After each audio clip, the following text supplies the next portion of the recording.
No, I was working.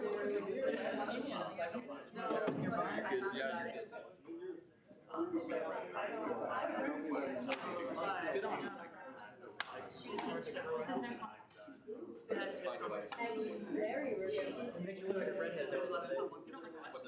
Yeah, your shows are Yeah. my dad's a redhead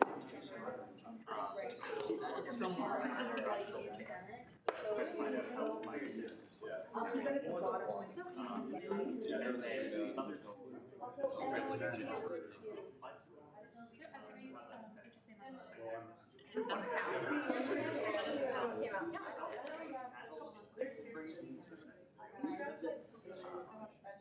Yeah, and they just came out with a new one, which is big sad. Like it just came out like maybe like today or anything.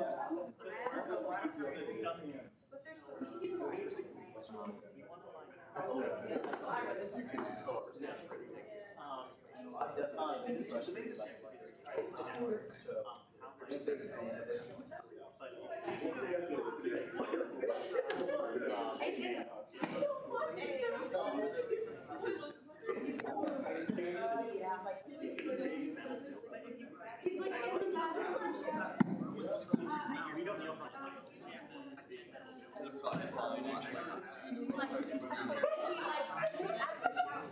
Well, I guess it's introduction to books. He's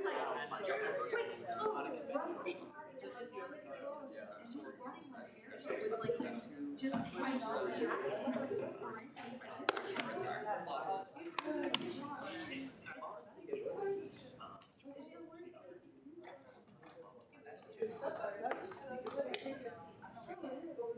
You're right, you're right.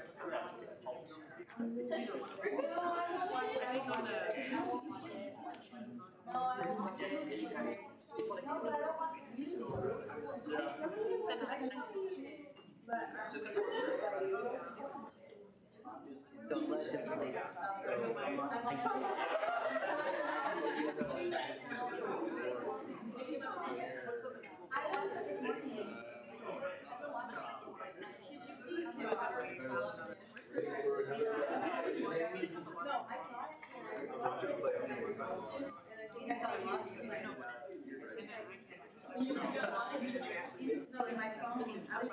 Actually, I'm ready to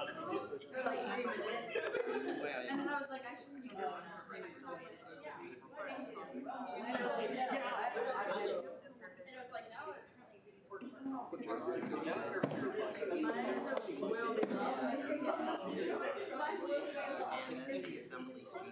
I guess I am. Now you eventually timed out. Not only at 10 minutes, Like in the like now everyone is everyone I meet.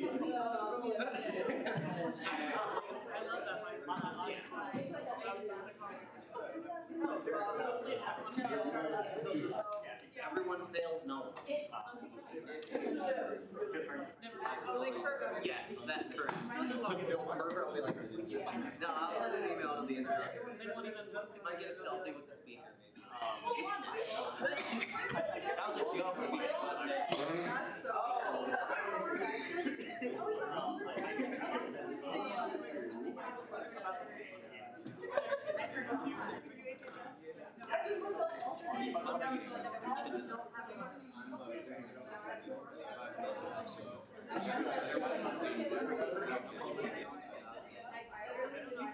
I'm gonna have to wait to be longer running here, so it's like late.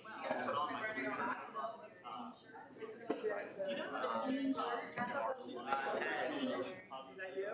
no, even better, it's a ghost. We have not have a son. It's just like that again.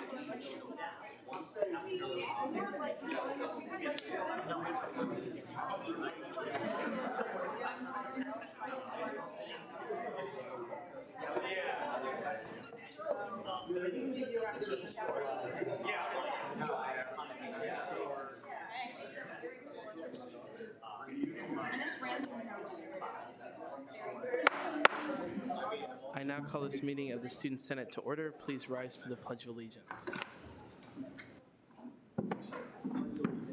To the flag of the United States of America and to the republic for which it stands, one nation under God, indivisible,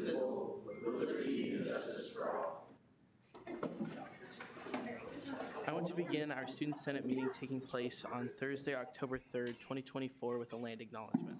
We recognize that Kansas State University, as the first land-grant institution, stands on the ancestral lands of the Kaw people. Our state of Kansas is home to 4 federally recognized Native nations: the Iowa, Kickapoo, Prairie Band Potawatomi, and Sac and Fox.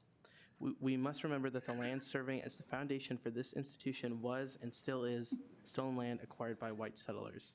We pledge our commitment to creating decolonized spaces at the university while advocating for the support and future success of Indigenous faculty, staff, and students at K-State. And with that, Speaker Pro Tem Hesseltine will take it away with our first roll call. Alvarez. Here. Black. Here. Blood. Here. Bolton. Here. Brugan. Byers. Here. Casement. Here. Koch. Here. Ediger. George. Here. Glanville. Here. Glasscock. Here. Griffith. Here. Hassan Shakib. Here. Hannah. Here. Hoffman. Holmes. Holzmeister. Here. Islam. Jacobson Madeline. Jacobson Michael. Here. Jonak. Here. Carton. Here. Keen. Kidd. Here. Kermer. Here. Lee. Here. Lilly. Here. McCullough. Moltz. Here. Morris. Here. Nagai Velasquez. Here. Otto. Here. Prey. Robbie. Yeah. Rafferty. Here. Richenberg. Here. Shahasavari. Shirky. Here. Sides. Here by proxy. Stewart.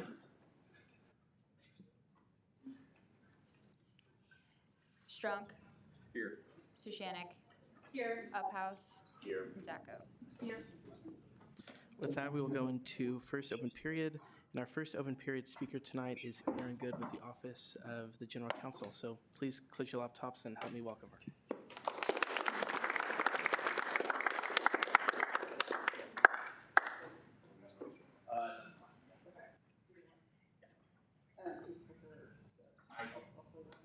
Unless you want to hold this keyboard. Good evening. Good evening. There we go. Thank you all for having me. My name is Erin Summergood. I'm Senior Associate General Counsel, so I'm one of the attorneys in the Office of General Counsel. And I think this is maybe my 4th or 5th getting to come talk to student governing. So I just want to start with a thank you for all that you do for the university. Back when I was in college, I was not in student government, but I was on the newspaper. I was a journalism major, and I covered student government. That was my beat. So I got to know kind of all the different inner workings. And so just am really thrilled with the work that you all do, and thank you for the time and dedication. So I'm going to visit with you all tonight a little bit about the First Amendment. The Office of General Counsel has kind of been on a speaking tour the last few weeks, recognizing we're in an election cycle. It's October. There's a lot happening on a college campus. So just want to share some basics of the First Amendment and the free speech. Also some specific K-State policies that we want you all to be aware of, and resources too, with the hopes that maybe you all can pass this on to your peers. Next slide. So I'm going to race through in the interest of time, because I know you guys only give us so long. In the interest of time, I'm going to race through some real basic, like 5th grade civics refresh on the First Amendment. So this is the text of the First Amendment. It protects the freedom of speech. It protects the freedom of assembly, among other things. And to go back to that very basic, the Founding Fathers, though perhaps imperfect and history complex, the idea was that they felt they were oppressed and couldn't speak out against their government. So when they created the United States of America, embedded in that was the ability to speak freely against the government. Next slide. So what is speech? Certainly words, written or spoken. Expressive conduct, the choice not to speak, the choice not to take the Pledge of Allegiance if you don't choose to, the choice to take a knee during the national anthem, and then pictures and other imagery. So words on a shirt, the burning of the flag, chalking, and we'll talk about that a little bit more in a minute, but pictures and imagery. Next slide. So the guarantee of free speech. The right to freedom of speech allows individuals to express themselves without the fear of the government interfering. And for us here on a public land-grant university at Kansas State University, we are the government. We are on government property. The employees, the administrators, we are government employees, and so we have to be really careful about anything that even appears to be oppressing speech, and free expression on a college campus. So the takeaway that I would give to all of you is that as a public university, this is kind of a free expression zone. People are allowed to come on and say even terrible things that might be against my values or your values. And then two, the employees of K-State have to be really careful about how we interact with those who are choosing to engage in expressive activities. If I, as a K-State employee, am seen to be saying, well, you better be really careful about saying that, that could be seen as chilling speech, which itself is a violation of the First Amendment. Next slide. So, hate speech on campus. And I think this is kind of gets to the meat of what's really hard about free expression sometimes. And if you walked in here tonight thinking that hate speech was prohibited by the First Amendment, there's no shame in that. I know a lot of smart, very well-educated people that think just that, but it's just not true. Hate speech is very protected by the First Amendment, even when it's very difficult and deeply offensive. So what is hate speech? Under Kate's law, speech that attacks the person or group of people on basis of attributes such as gender, origin, shared national origins, shared ancestry, race, disability, gender identity, et cetera. So the question that I get a lot as a lawyer is kind of like, well, what's hate speech and what's discrimination? And there isn't a perfect line. There isn't kind of a clear moment always where one crosses into the other, and that's one of the reasons there's so much great case law and litigation around the First Amendment.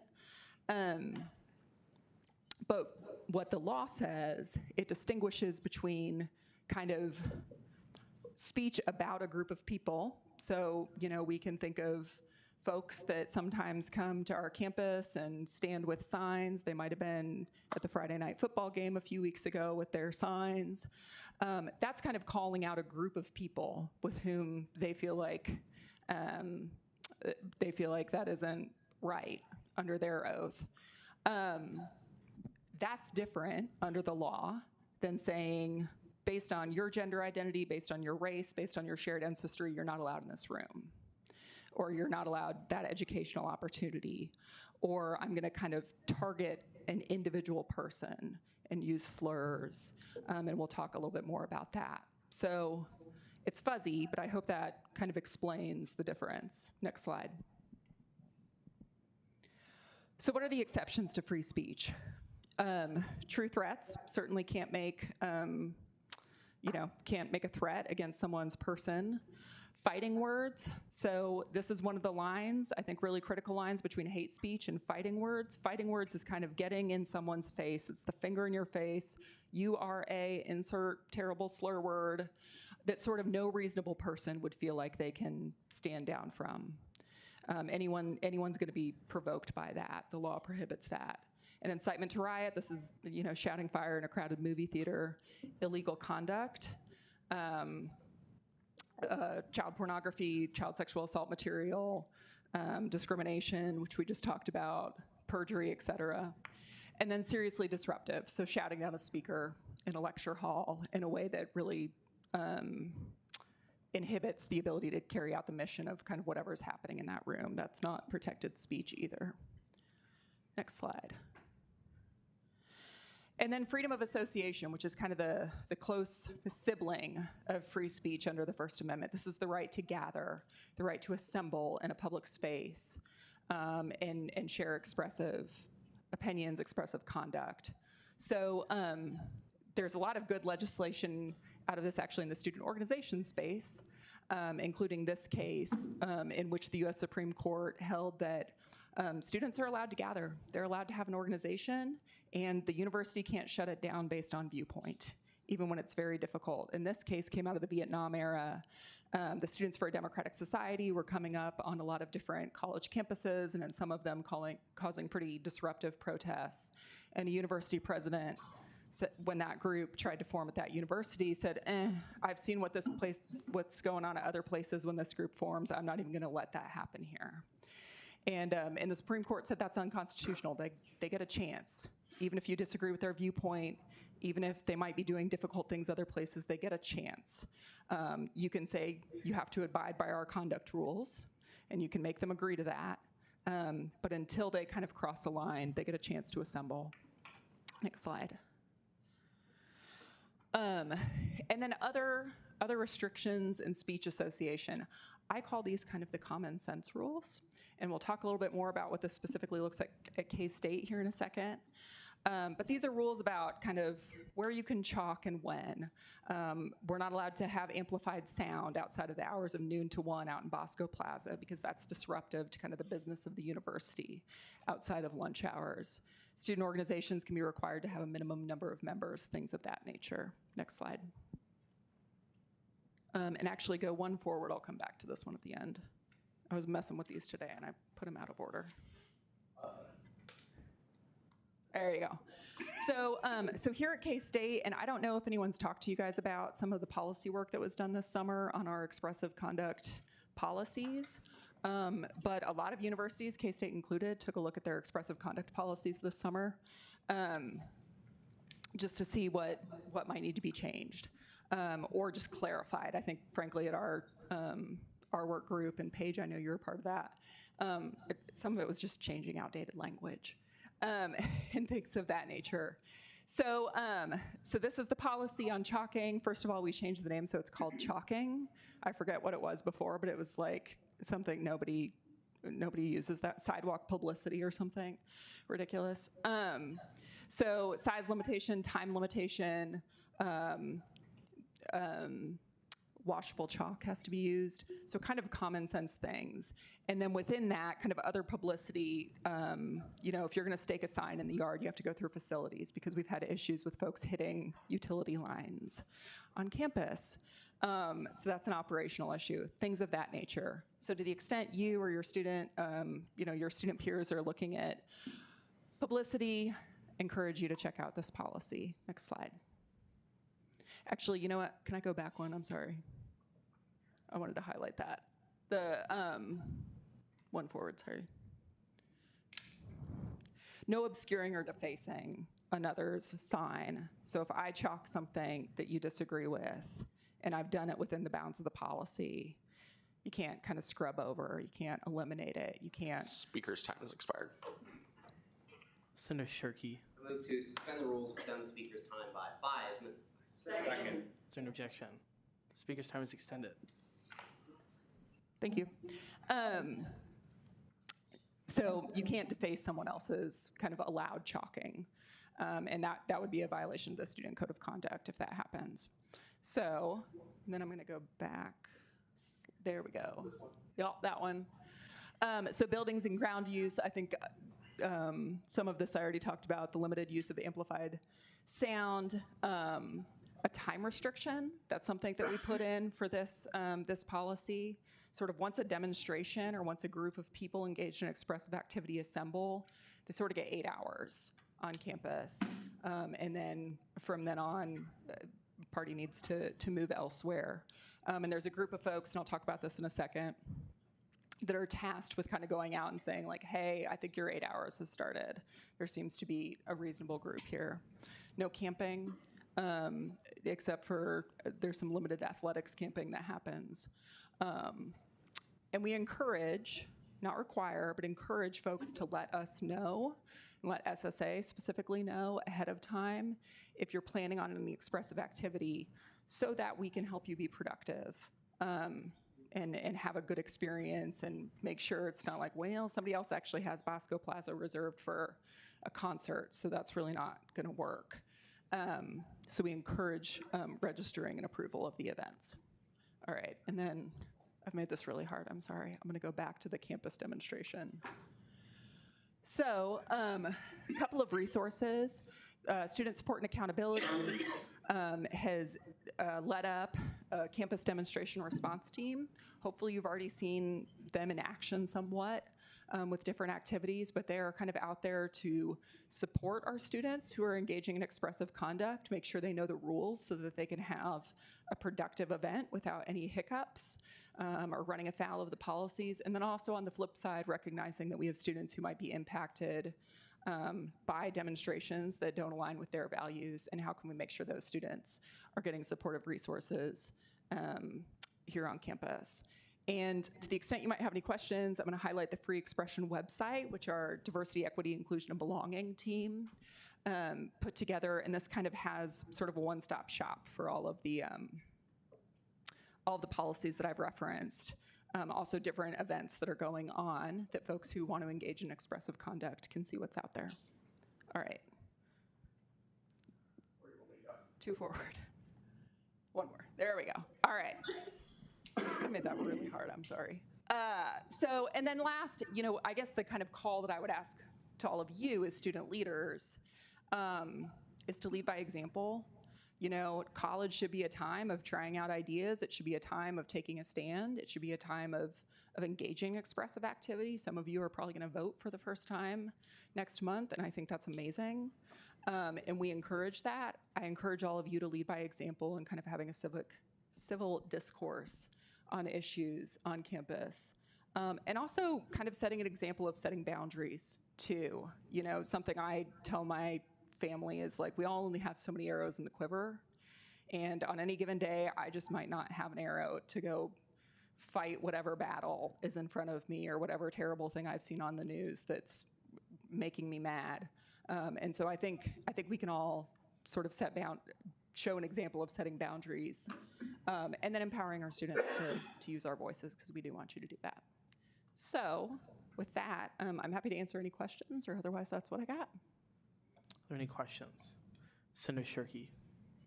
So I have a question about organization, about allowable organization policies and restrictions. Can organizations restrict membership based on any, not like the obvious ones that I'm sure you can't would be like race and gender and stuff, but are there qualifications that you can use to restrict membership to a student org? It's a good question, and it's a little more complicated than it might seem. There's really a couple instances. One is religious groups. There's a Kansas Board of Regents policy, and this follows case law, that basically says they can require members to have sort of a sincerely held religious belief that aligns with whatever the mission of the organization is. And that's been upheld. The other one is Greek life. Fraternities and sororities are allowed to restrict based on gender. I will say that's getting to be a kind of interesting space right now. With gender identity and gender fluidity, those cases are kind of still getting litigated. So it'll be interesting to see sort of how that comes down. But there's something in Title IX that says, yes, you can restrict membership in Greek organizations based on gender. Senator Griffith. Could you go back to the page on chalking? Yeah. This is a constitutional law question, but would the quote obscuring or defacing of another's allowed sign constitute as a right to protest under the First Amendment? So what it's called, I guess legal, not legal term, is kind of the heckler's veto. So if one person is engaging in their First Amendment protected free speech, and another person says, well, I have free speech too, and it's going to trump your free speech, the law says that's not allowed. Both people get to have free speech separately, but one person's can't kind of overtake another's. Follow-up? Granted. And so is that why, if there's a protest or a speaker going on, you can have a protest or a counter protest about that? Exactly. As long as you're not interfering with the other thing? Exactly. And I encourage all of you, to the extent there might be a demonstration or a speaker or something on campus that doesn't align with your values, I think that can be a really successful use of expressive activity to say, you know what, we're going to create a supportive space over here so that folks aren't affected, or who are affected have somewhere to go. Excuse me. Another follow-up? Sure. So with K-State's policy, what is the glowing line in the sand goes from allowable to disallowable? In terms of, Like a counter protest, like what would be the line in the sand to say, okay, we're gonna stop you from doing this if you cross this line, but not if you get it right. yeah. So I think folks are allowed to assemble as long as they're doing so in accordance with the policies. So that's really kind of the line in the sand is, are we following the policies? And then is it becoming sort of substantially disruptive? So, I haven't seen this here at K-State, but we can all think of kind of the East Coast schools that had sort of very aggressive, disruptive protests. And that's a line in the sand because now we're disrupting business operations. Are there any other questions? Saga President Pemberton. Yes, thank you. Is there sort of this line in the sand as well, where we're able to tell where the freedom of speech will go from what we consider hate speech that's protected by the First Amendment over into territory of those fighting words, specifically referring to slurs? Yeah, it's a good question. And, as I said, there's a reason this space has so much great case law, because the way these things get fought about is in the courts. Time for questions has expired. Chair Lilly. I move to suspend the rules and extend the time for questioning by 6 minutes. Second. Is there an objection? Object. I object. Okay, it has been moved, seconded, and objected. All those in favor of extending the speaker's time, please raise your placards now. Proxies raised too. Okay, you can lower them. All opposed, same signs. Okay, you can lower them. Okay. It has been moved, seconded, objected, and the division has been called for. So if you are in favor of extending the speaker's time, please raise your placards now. Are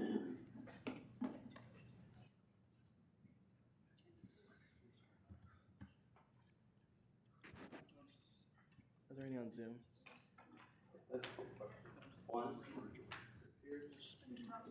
Okay, you can lower your placards. All opposed, same sign.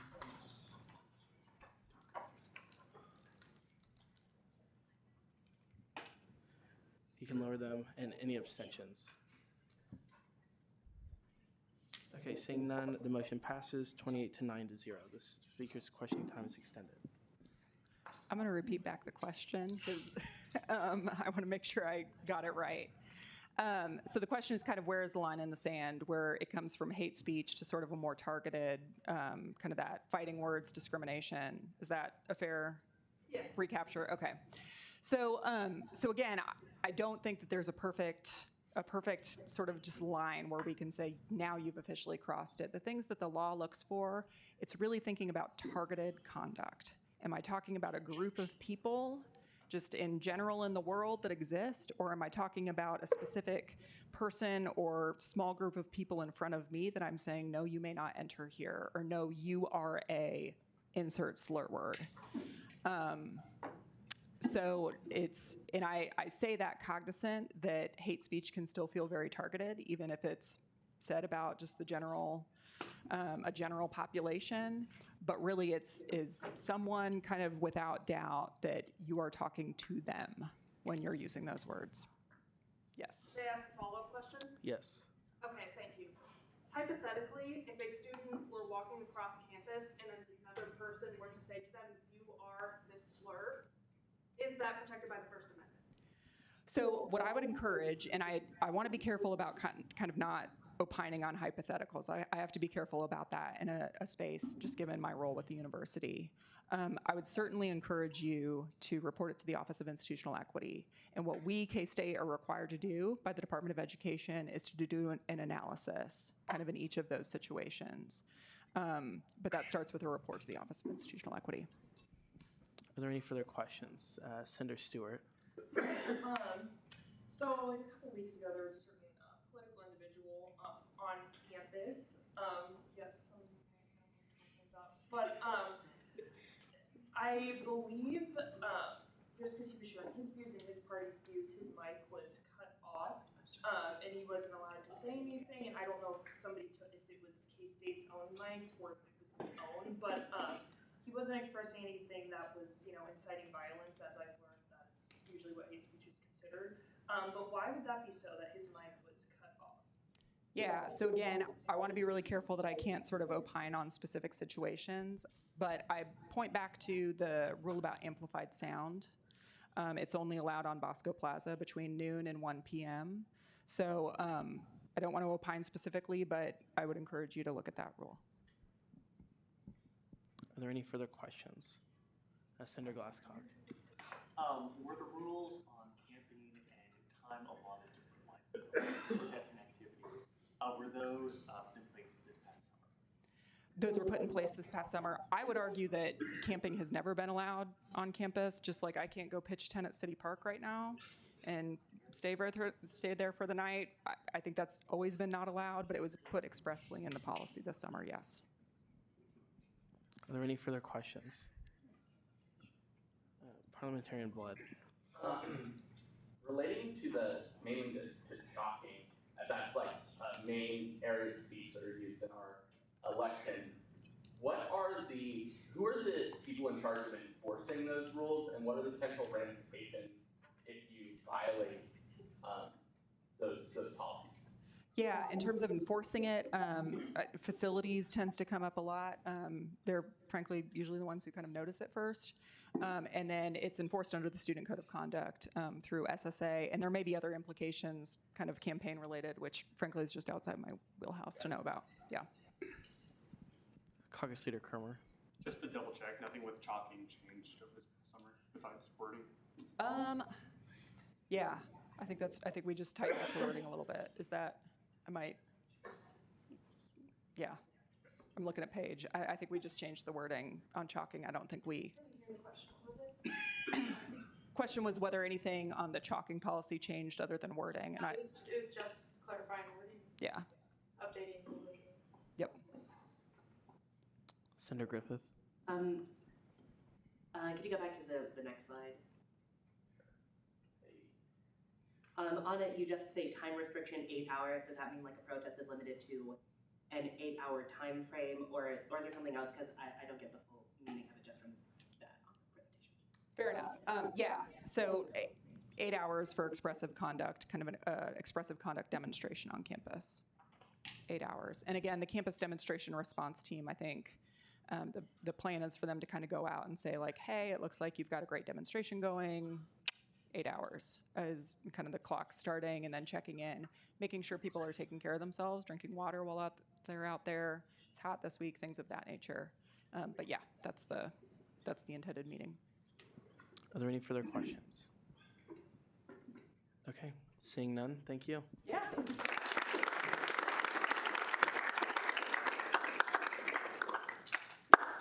Chair Lee. I move to suspend the rules to allow the presidents of Saga and Austin to speak. Is there a second? Okay, is there an objection? Objection. Okay. So Senator Lee made a motion to suspend the rules to allow two club presidents to speak. So if you are in favor of allowing that to happen during first open period, please raise your placards now. Proxies raised too.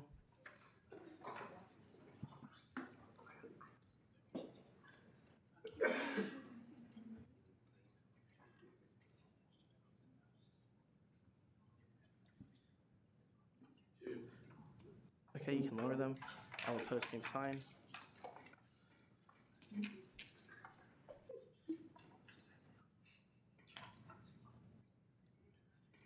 Okay, you can lower them.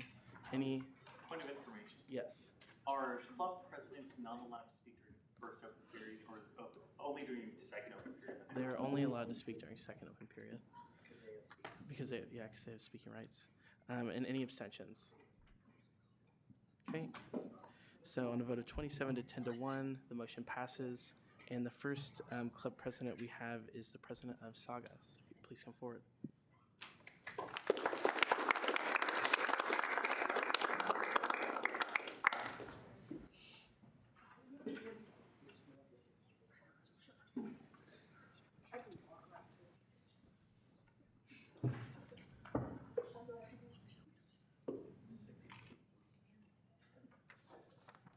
All right. Hello, everyone. My name is Jamie Pemberton. I am president of Sexuality and Gender Alliance here at K-State, and I am also the Student Access Center representative for the Intercultural Leadership Council.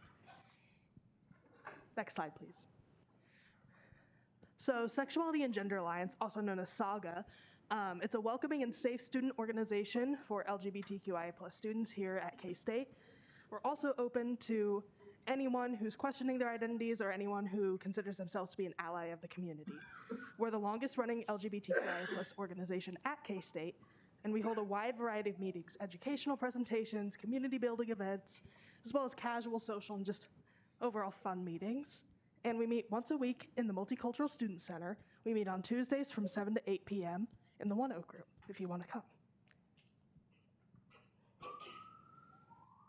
So, just in case you're not aware, LGBTQIA+ is an acronym that generally encompasses people and identities that fall outside of the societal norm regarding sexual orientation, gender identity, and sex characteristics.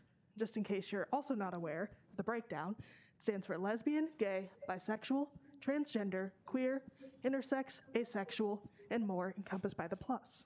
Next slide, please. So we hold a lot of annual events, some of them that we're having this fall.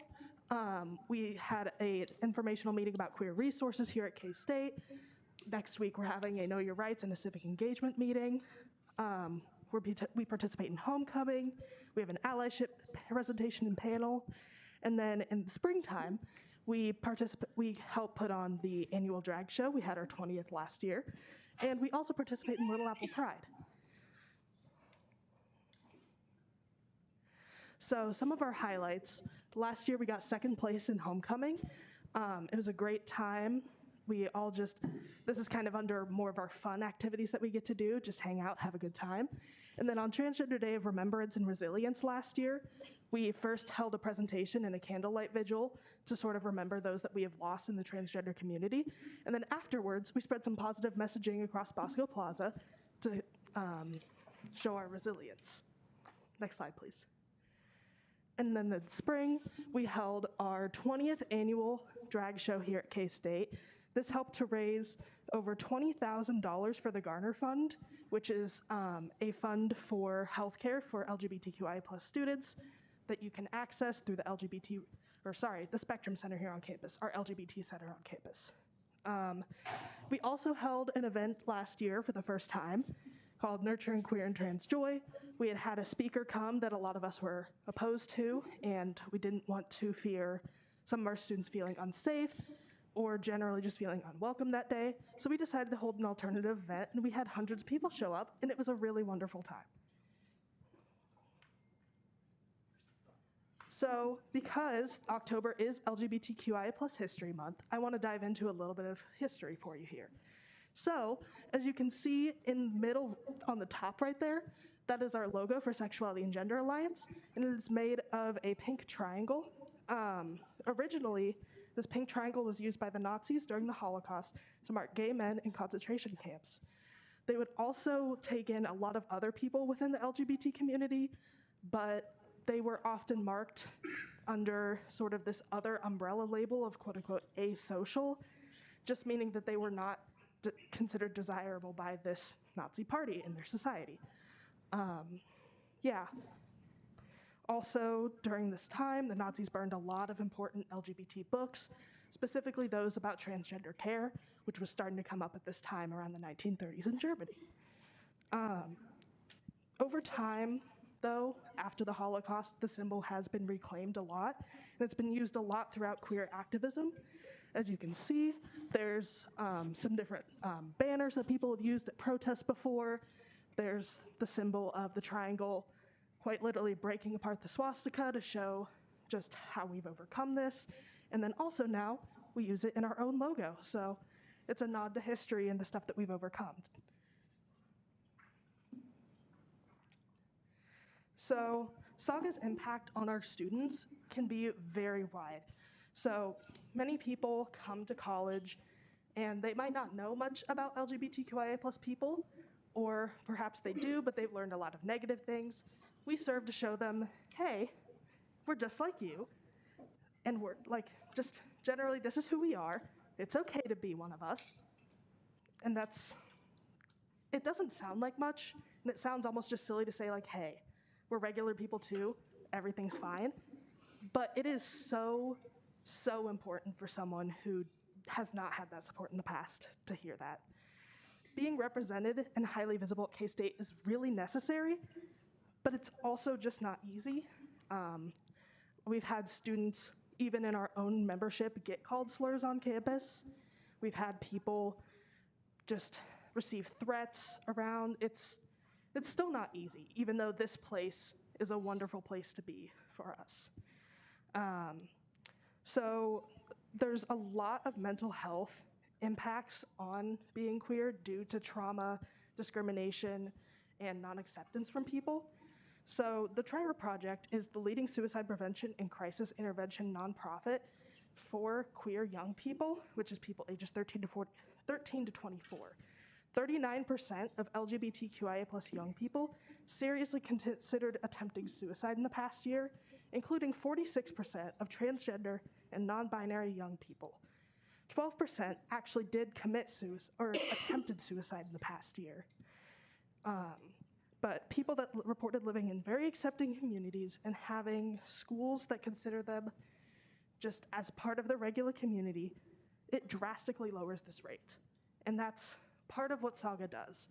We just show that there is a place for you, we show that you belong, we show you love. And I can tell you from personal experience, it helps so much. Additionally, the Human Rights Campaign recently showed that there were up to 28% of Gen Z adults, which is ages 18 to 25, that identify as part of the LGBTQIA plus community. That means that across campus, there are so many people that are impacted in this way, and there are so many people that we can serve. So, especially, sorry, can you go back real quick? I realized I forgot to cover legislation and rhetoric. Like this year, we had 16 bills proposed in Kansas that the ACLU considered to be anti-LGBTQ. And just providing that space, again, in this climate, to this many people that are affected, it's really essential that we have this. Now you can go, sorry. Thank you. So there's a couple more meetings of ours that I want to point out for you over the course of this semester. So next Tuesday, we're going to be talking a lot about getting to know your rights as LGBTQIA plus people here on K-State. We're going to talk about voting. We're going to talk about just getting registered. We're going to try to cover that all. On November 12th, we're going to have our Ally Cats presentation, which is going to cover how to be an ally to queer people. We're going to have a presentation. We try to have a panel of LGBTQIA plus people that you get to ask questions. And then lastly, we're going to recognize Transgender Day of Remembrance and Resilience on November 19th, the day before the actual holiday on the 20th. And we're going to show reverence for the trans people that we've lost and celebrate the resilience of the community that we have. Next slide. So right there, if you want to follow us on Instagram, that's our main form of social media and the main way that we get out information about our meetings. And if any of you have questions, I'm willing to answer them. Thank you. Senator Maltz. First, I want to say thank you for coming and speaking. I know it can be hard. As a senator in this chamber, I've been called out across campus since I've been here, and I'm only a freshman, so I completely understand. I do have a question. How can we in student government help your organization when it comes to policy, when it comes to making people feel more secure, more safe on campus? Does your organization have any thoughts of what we could do starting now? First of all, I want to recognize, just thank you for saying that, and sorry that you've had those experiences. At this time, I haven't thought of anything that student government could do other than just show up, attend our meetings, be outspoken, like supporting us. But at this time, it seems like we have a lot of policies at K-State that are supposed to protect us, but a lot of students aren't aware of them, and therefore they don't get enforced very well. So increasing awareness as well is another good way. But if there's ever anything that I can come up with, I'll make sure to mention it. Thank you so much. Senator Shirkey. On the topic of literature, you referenced in your presentation about some tragic examples from, relatively long ago history of destruction of literature that promotes the LGBTQIA plus community. And today we see, some similar aspects at trying to, modify or curtail the kinds of literature that are promoted in communities across the nation. can you opine on what we can do as leaders and members of our communities to ensure that all of the people in our own hometowns and our own home regions are able to have access to all the information they need, you included? That's kind of a broad question. I mean, at college, specifically at K-State, I feel like there's not a ton of restrictions on what educationally people have access to, such as books, but there is a lot of book banning and just general content banning that's happening in our K-12 schools. I'm not sure if there's any outreach that happens between SGA and lower level schools, since we are recruiting people to come to K-State. Yeah, I'm not entirely sure what we can do to really prohibit or lessen the prohibition of certain materials. But other than just increasing awareness yourself, just being willing to talk about it. Are there any other, Senator Glanville? So the main drag show was mentioned, but on the slide you had the amateur drag show. Could you explain a little bit more about the amateur drag show? Yeah, so I'm not entirely sure how long this has gone on. I know that our annual drag show has gone on for 20 years. We're hoping to have our 21st this spring. But afterwards, within a few weeks, we try to hold an amateur drag show where students who have never experienced drag before are welcome to try it out, and they are welcome to just get a feel for what it's like in a fairly judgment-free zone and just get to explore just everything that drag has to offer. It's really just, like, we see pictures of drag queens pretty regularly, I think, in media, but drag is so much more than that. It's a whole art form and a form of expression and presentation. So if you're ever interested in trying it out, just come on down. Are there any other questions? Okay, seeing none, thank you. Thanks.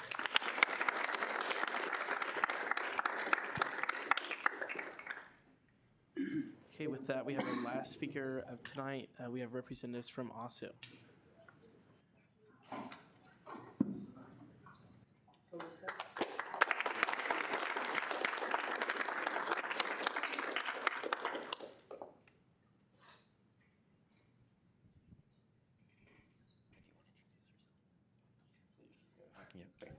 Hello, everyone. My name is Frederick Bilipena. I will be presenting on behalf of K-State's Asian American Student Union as their Vice President External. And my name is Jerry Chuanganon, and I'm the president of OSU, but I'll let Frederick speak today. All right, so as you can see, this presentation is about the Mid-Autumn Festival. The Mid-Autumn Festival is a ubiquitous holiday celebrated in China and as well as other East Asian cultures.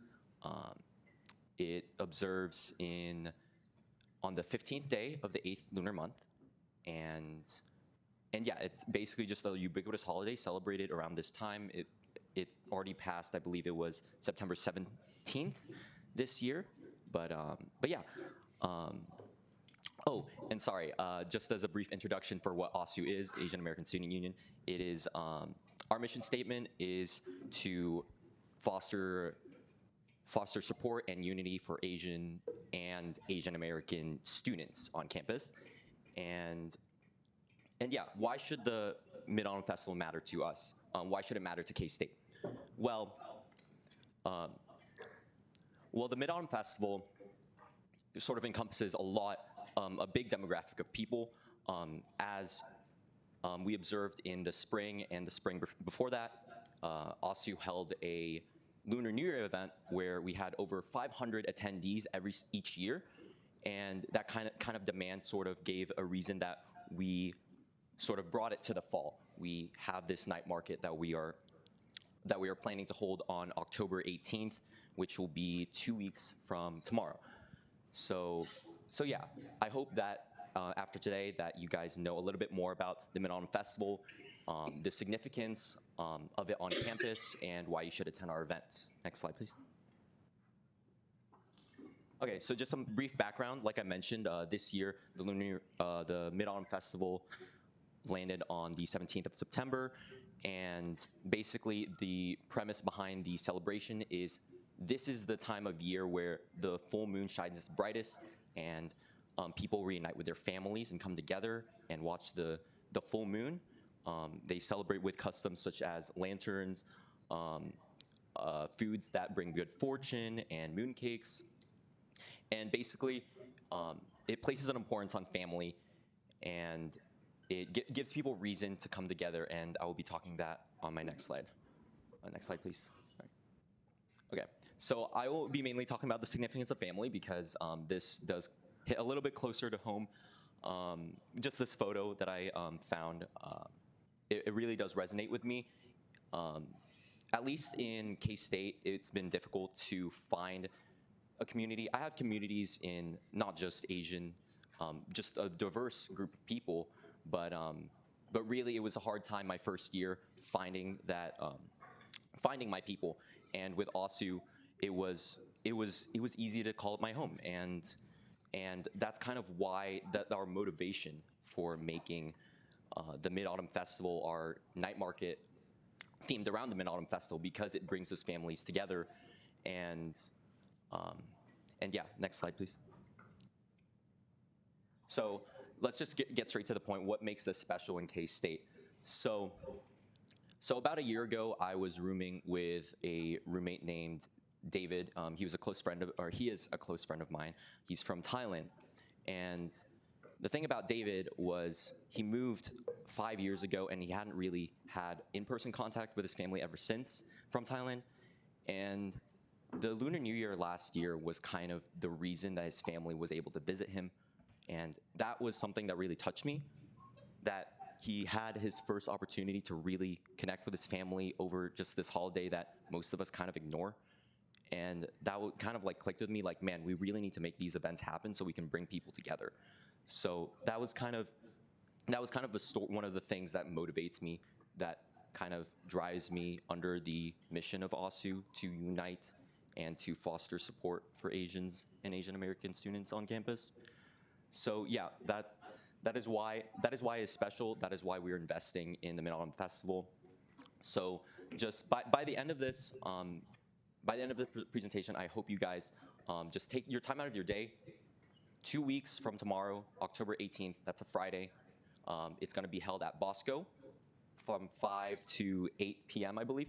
And there will be food trucks. I mean, it's not the best thing or the best event to learn about this event, or to learn about the Mid-Autumn Festival, but I think it's a great place to have a great time, and there will be a lot of people there, and you can kind of see that coming to fruition, those people coming together under this small little thing that we ignore, the Mid-Autumn Festival, but a lot of people enjoy and celebrate elsewhere.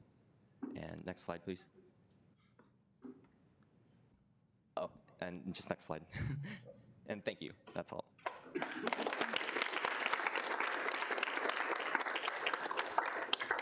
So, any questions? Director Shivshi. Yeah, thanks for coming, Frederick and Jay. Just a quick question. As a multicultural student, what are some challenges you face on campus, and what can, I guess, we as student government do to alleviate those challenges and help you guys overcome those adversities, I guess? Yeah, okay, so the most glaringly obvious challenge is that, like, when we walk in a room, no one looks like us, especially like me. I've never seen anyone that looks like me. And even in this room, there's a lot of Caucasian people. but that's just the fact of life living in Kansas, that it will be predominantly white, and that's fine. But basically, as long as we don't feel discriminated by y'all, because we're all cool people, everyone's chill, so as long as like it's not glaringly obvious that you're gonna like discriminate us or be racist, then, and you just speak to us like normal people, then that helps a lot. And as student body, just kind of support all these multicultural student unions, even if you don't necessarily want to participate in them, just kind of market them and stuff. Yeah, no, I totally agree with just supporting, even for Saga, the presentation before us, like attend those meetings. Like like, it doesn't even have to be a donation, or you don't have to volunteer for hours. If you attend a meeting or two even, and we see your face, we know that you're supporting us, it means a lot, seriously. Are there any other questions? Senator Glasscock. Yeah, what has OSU done, like one particular thing that you all have done that you're most proud of? Yeah, no, I think the event that I mentioned at the beginning, the Lunar New Year festival that we hold at the Union Courtyard every spring, I think that has to be the most ubiquitous event that we hold. I mean, it takes a lot of work, and it sure is very flashy, but it is one of those events that I can connect not only me, but a lot of families, like even not just students, like a lot of families come over, and it's just kind of like a taste of home for them. So like we had a line dance team as well. I don't think you see that every day. So stuff like that, that kind of like brings joy for me at least, and it by the numbers with 500 people each year, it's a lot of people. So. Senator Shirkey. So I'm a senator for the College of Engineering, and as such, my objective is to make sure that engineers of all varieties are supported in their time here at K-State. What has OSU done to coordinate with SACE, Society of Asian Scientists and Engineers, to promote their own interest and make sure that their members have a better time at the engineering college? That's a good question. So SACE actually does operate at a very, or at least in terms of executives, does operate very closely to OSU. So we do pay a lot of attention to, or I'm actually also the vice president for SACE. So we do have a close ties. I think a lot of it has to do with connections. So at least last year, SACE conducted a lot of workshops talking about diversity in professionalism, professional leadership, and that has been something that OSU has delegated a few resources in the past to make those events happen, to say, hey, it's important to talk about, there's kind of a need for leaders, at least Asian leaders in the corporate world. Time for questions has expired. So, thank you. Are there any motions? Okay, seeing none, thank you.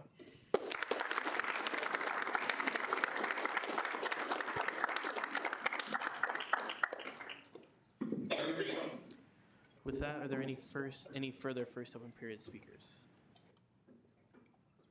Do you have a question, Senator Carton? No. First open period speaker. Who is it? Senators have speaking rights and cannot be recognized during first open Are you period. the president of the student organization? Since we also. Are there any further first open period speakers? Okay, seeing none, we will go into the approval of the minutes. The minutes were passed out today along with the agenda and legislation tracking information. Is there any corrections or a motion to approve? Senator Moltz. I move to approve the minutes. Second. Is there an objection? The minutes will stand approved. With that, we'll go into the announcements. 1, proxies. If you're going to be absent from a student senate meeting, please fill out the link, even if you aren't sure if your absence will be excused. 2, if you'll be physically absent from student senate but would still like to attend via Zoom, please fill out the student senator Zoom request form, and Speaker Questa will review requests based on the student senate attendance policy. Please submit requests here. 3, want to give props to someone in student senate, fill out the Senate shout-out form, and Speaker Pro Tem Hesseltine will read them at the end of our meeting. Fill out your shout-outs here. 4, the SGA members of the week are Livy Hesseltine and Levi Moltz. They've been in Senate for only a few weeks, but have been thorough in recruiting more senators for the HHS caucus.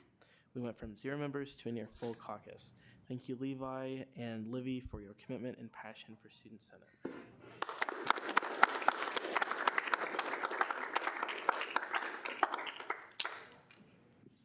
5 is the upcoming events calendar, and the quote of the week is by German Chancellor Angela Merkel. Consensus is not about being weak, but about finding the right solution, even if it takes time. With that, we will move from announcements to approval of appointments. Is there a motion to consider Resolution 38? Senator Shirkey. I move to both consider resolutions 38 and 39. Second. Okay, it has been moved seconded. Is there an objection to that? I object.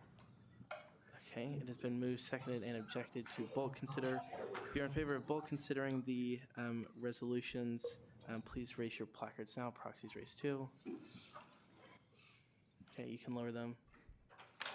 All opposed, same sign. You can lower them. Any abstentions? Okay, seeing none, if the author will please come forward.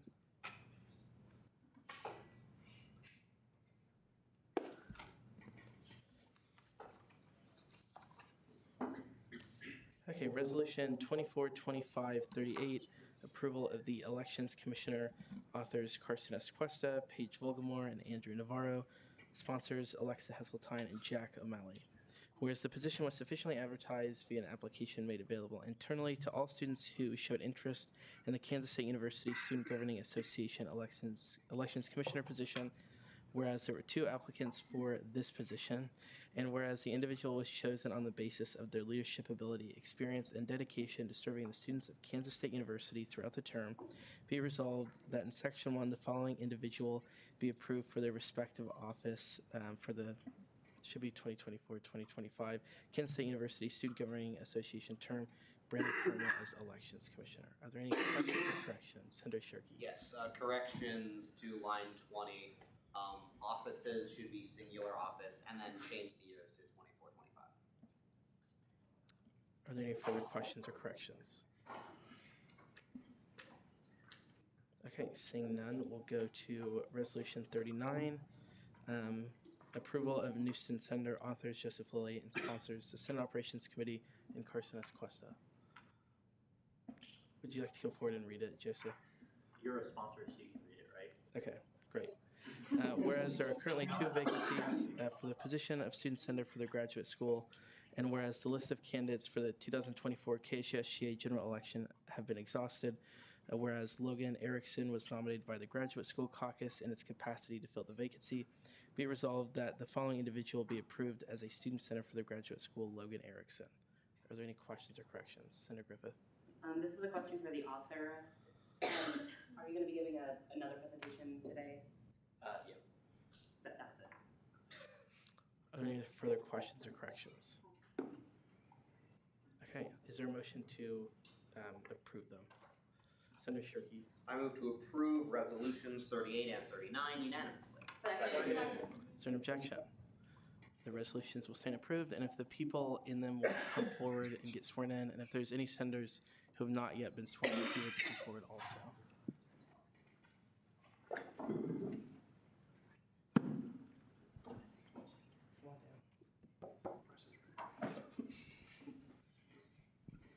Okay, if you will raise your right hand and say, "I will" at the end. I do solemnly swear that I will faithfully execute the office of Student Senator and Elections Commissioner, and will, to the best of my ability, preserve, protect, and defend the Constitution of the Kansas State University Student Governing Association. Okay, so if you will introduce yourself to the body by saying your name, hometown, major, favorite smell, and pronouns. Hello, I'm Logan Erickson. I'm from Ellsworth, Kansas. I'm a master's student in geology here.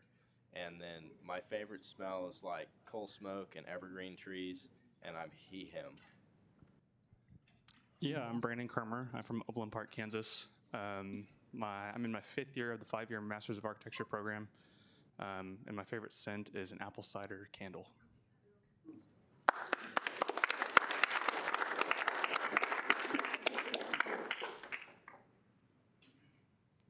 With that, we will move into committee reports. Are there any committee chairs that would like to give a report? Chair Lilly.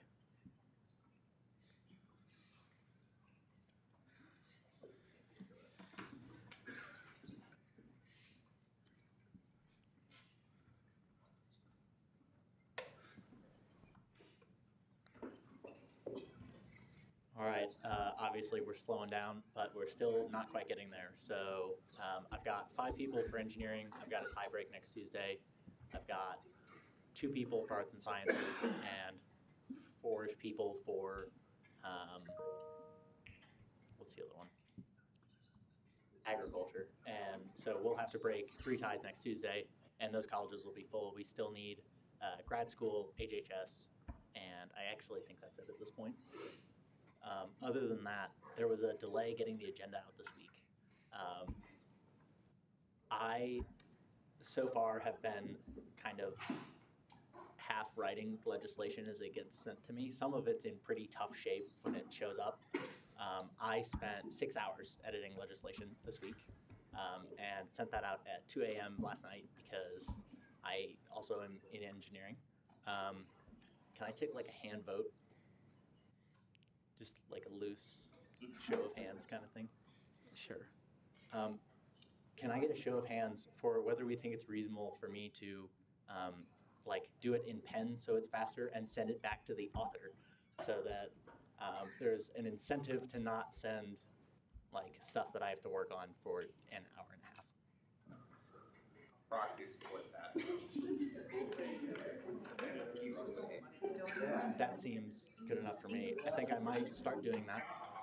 In other note, not to try to destroy the legislation making process, I will be having a legislation writing workshop here pretty soon. So don't like be discouraged by me sending it back with red pen on it because I want to help. I just can't do that between Tuesday night and also Tuesday night. Are there any questions? Okay, seeing none, thank you. Are there any further committee chairs I'd like to report? Chair Lee.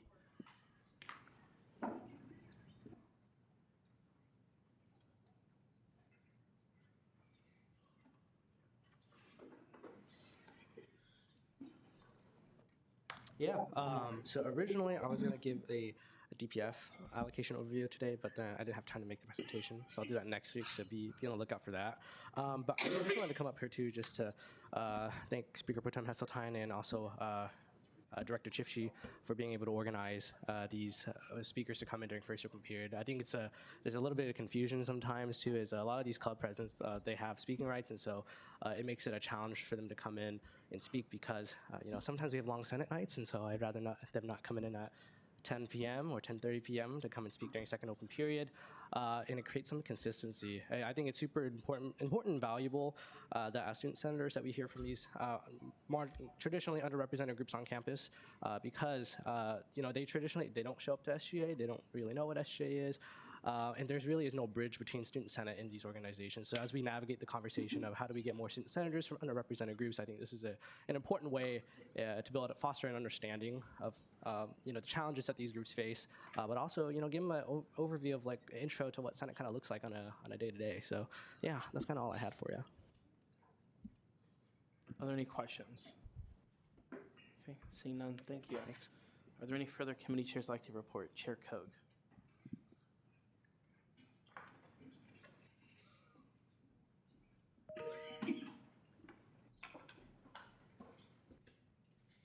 Hey guys, I know I sent out a few messages this past week, but I just wanted to kind of let you guys know Strategic Oversight is working on a survey to send out to the whole student body to try to get responses.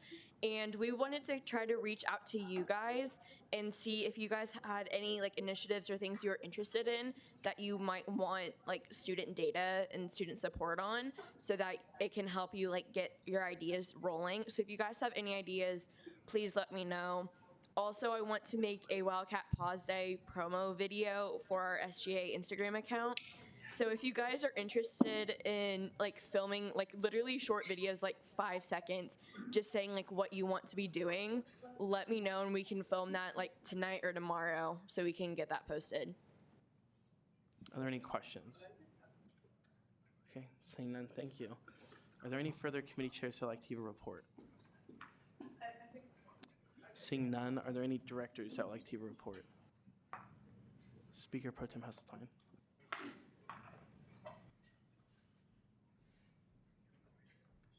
Hi guys, I just wanted to let you know that I've been working with ADA a little bit. They're doing a transit study. Sorry, I was trying to make sure my placard didn't fall. And I've been talking a little bit with their consultant. His name is Mark Warner, and he was asking a little bit on how we could get feedback from K-State students, because before he makes a recommendation to ADA about what they should change, he wanted to have feedback from all K-State students. And so he's kind of developing a survey, and I'm going to help him put it out in K-State today, but I'm going to potentially invite him to come either very late in the semester, this semester, or early next semester. But I just wanted to have that put that on your radar, because I know some of you guys really have some things that you're interested in getting to them, like information wise. So if you have any concerns that you specifically would like to bring up with them, you should just like shoot me an email so I can get that to him, and also be on the lookout for that survey, because it'll be coming out here in probably the next month or so. So I just wanted to let you guys know. Are there any further directors? President Volgamar.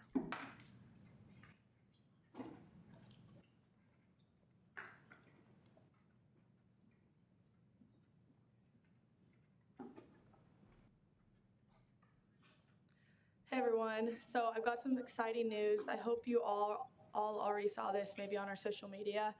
And I mentioned this briefly in my State of the Association address a few weeks ago.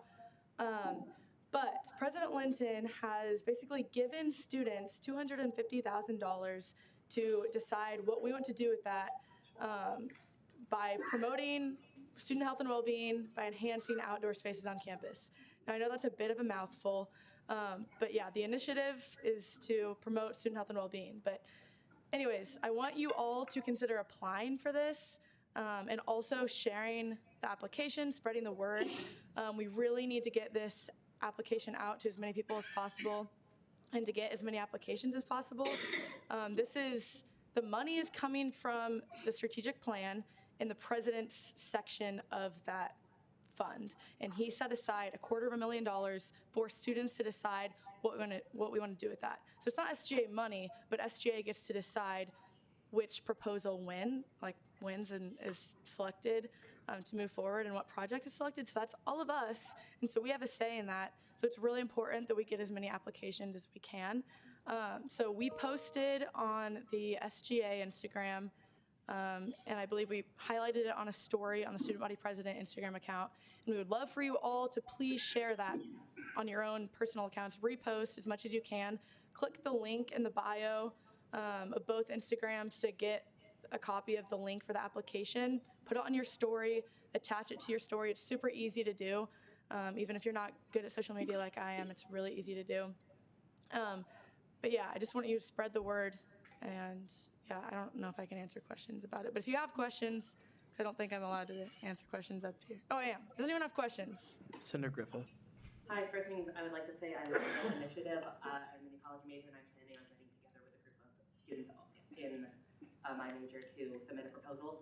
But the second one is, if your goal is to make sure this is widespread, have you talked with the Collegian and attempt to get like a headline story? Yeah, great question. I have already been interviewed by the Collegian about this, and we're spreading it on those outlets. We've also got some ideas on our end. Like I'm planning to email some professors, try and get them to promote it in their classrooms in different ways.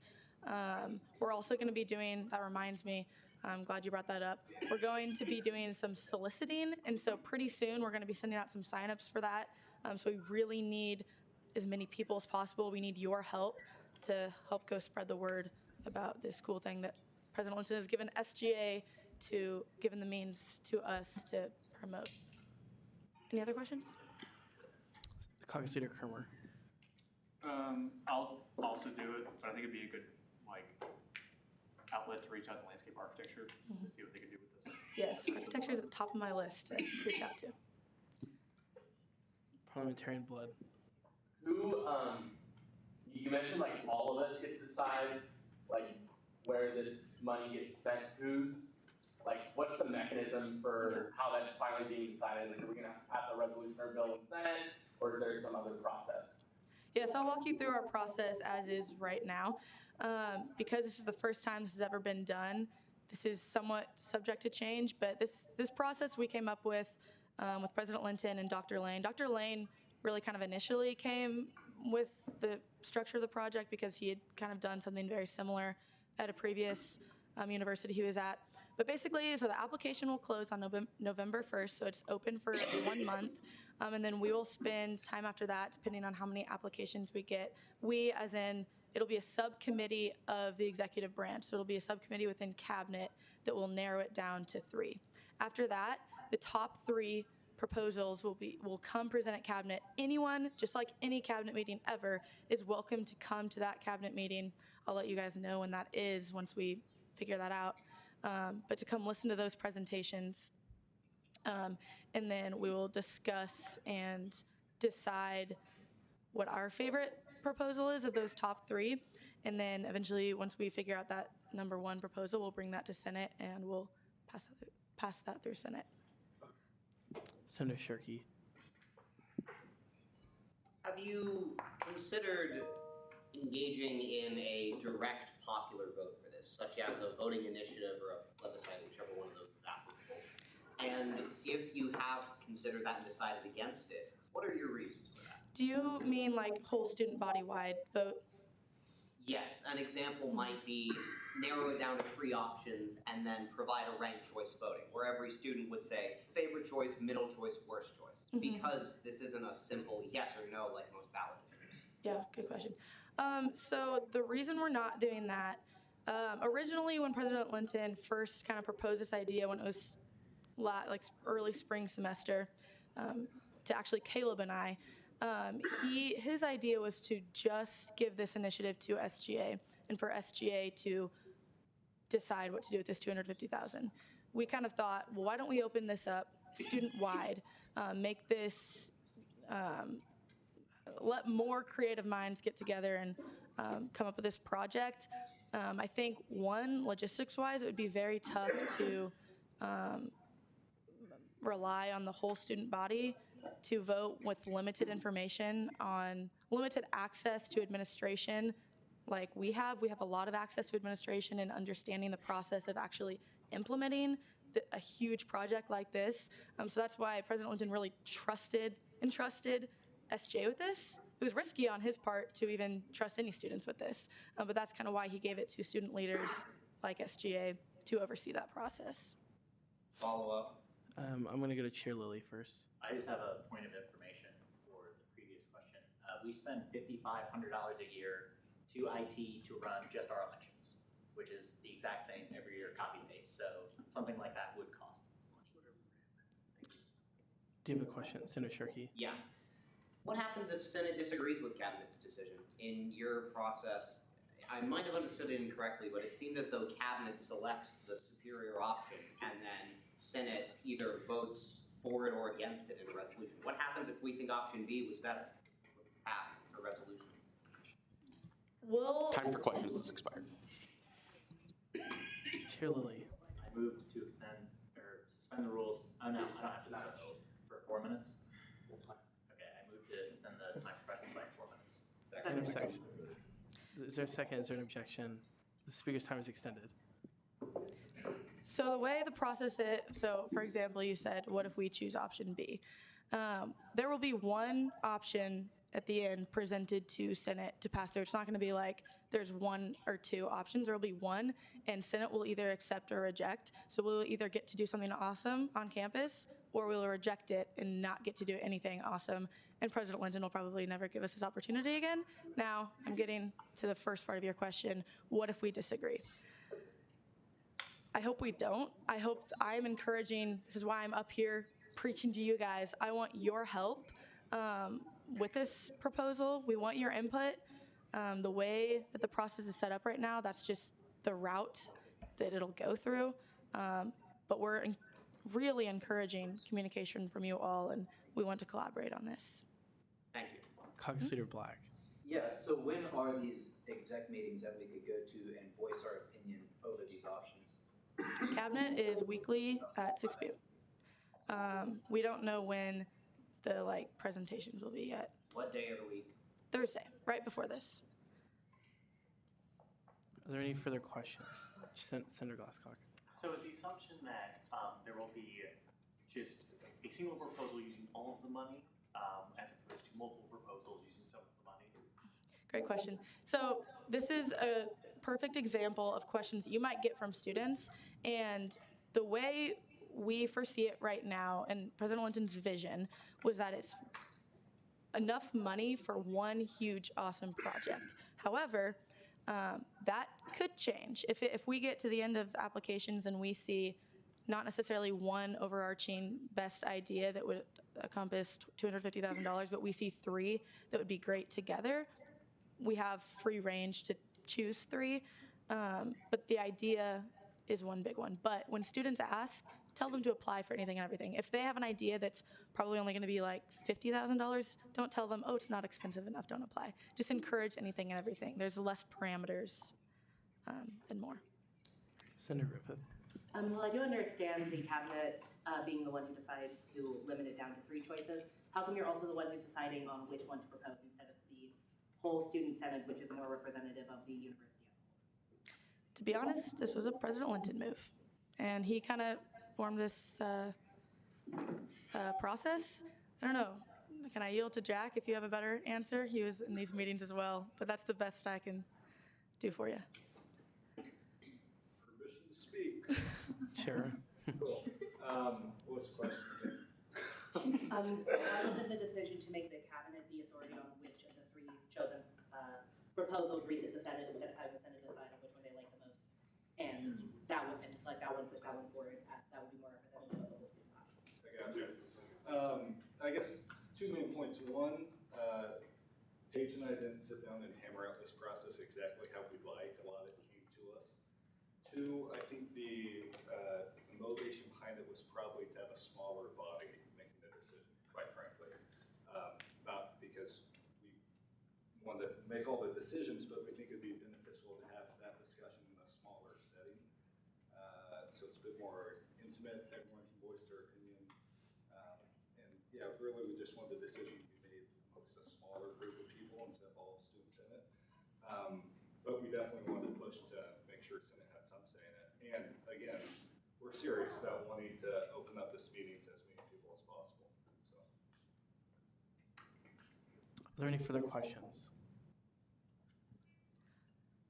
Okay, seeing none, thank you. I'll send out the application via email so you guys all have access and it's easy for you to reshare. Thank you. Okay, are there any further directors that would like to give a report? Director Biggs.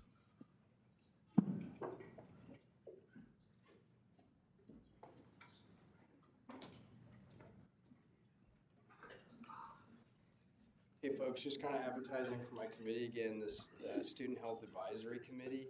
I'll be closing applications next Wednesday, so a week from yesterday. I encourage everybody to apply. Previously, we thought we were going to go ahead with the former officer team, but under further consideration, we think we'd like to form some new officers. So if you're passionate about anything that falls under the health and well-being umbrella, please consider applying for the officer team. There's definitely a place for you. If not, also encourage your friends amongst the student body to apply for the at-large group. We want it to be a good discussion with good equal representation from every group amongst the student body. So also dates for the meetings, it'll be a once monthly meeting for the at-large group. Meetings will be based upon availability, so if that's a concern of yours, please know that will be in the wait. So any questions? Senator Griffith. When will applications close and when will the first meeting be out? Yeah, sorry. Originally thought the applications were going to close tomorrow, but it'll be next Wednesday instead. And then I'm sorry, what was the second question? When will the first meeting be held, presumably after? We will send out a thing amongst the officer team candidates, folks who applied for the officer team, and kind of get a date in mind for those who are going to be available. And we'll go from there, trying to set a date where everybody can sit down and we can hammer out ideas for the committee. Are there any further questions? Chair Koch. What are your goals for this committee? Yeah, so that's kind of still up in the air right now. Previously, we actually figured out the bylaws were rewritten 2 terms ago. And in that rewriting, they kind of redefined the committee, working more with Lafayette Health Services. The rec center, as well as Cats Cupboard is in there as well. But we'd like to develop relationships with all those organizations, as well as PowerCat Financial, Student Access Center, all those Morrison Family for Student Wellbeing, the rec center. So yeah, if any of those areas are areas of interest to you, please consider applying. Any further questions? Okay, seeing none, thank you. Are there any further directors up? Vice President O'Malley.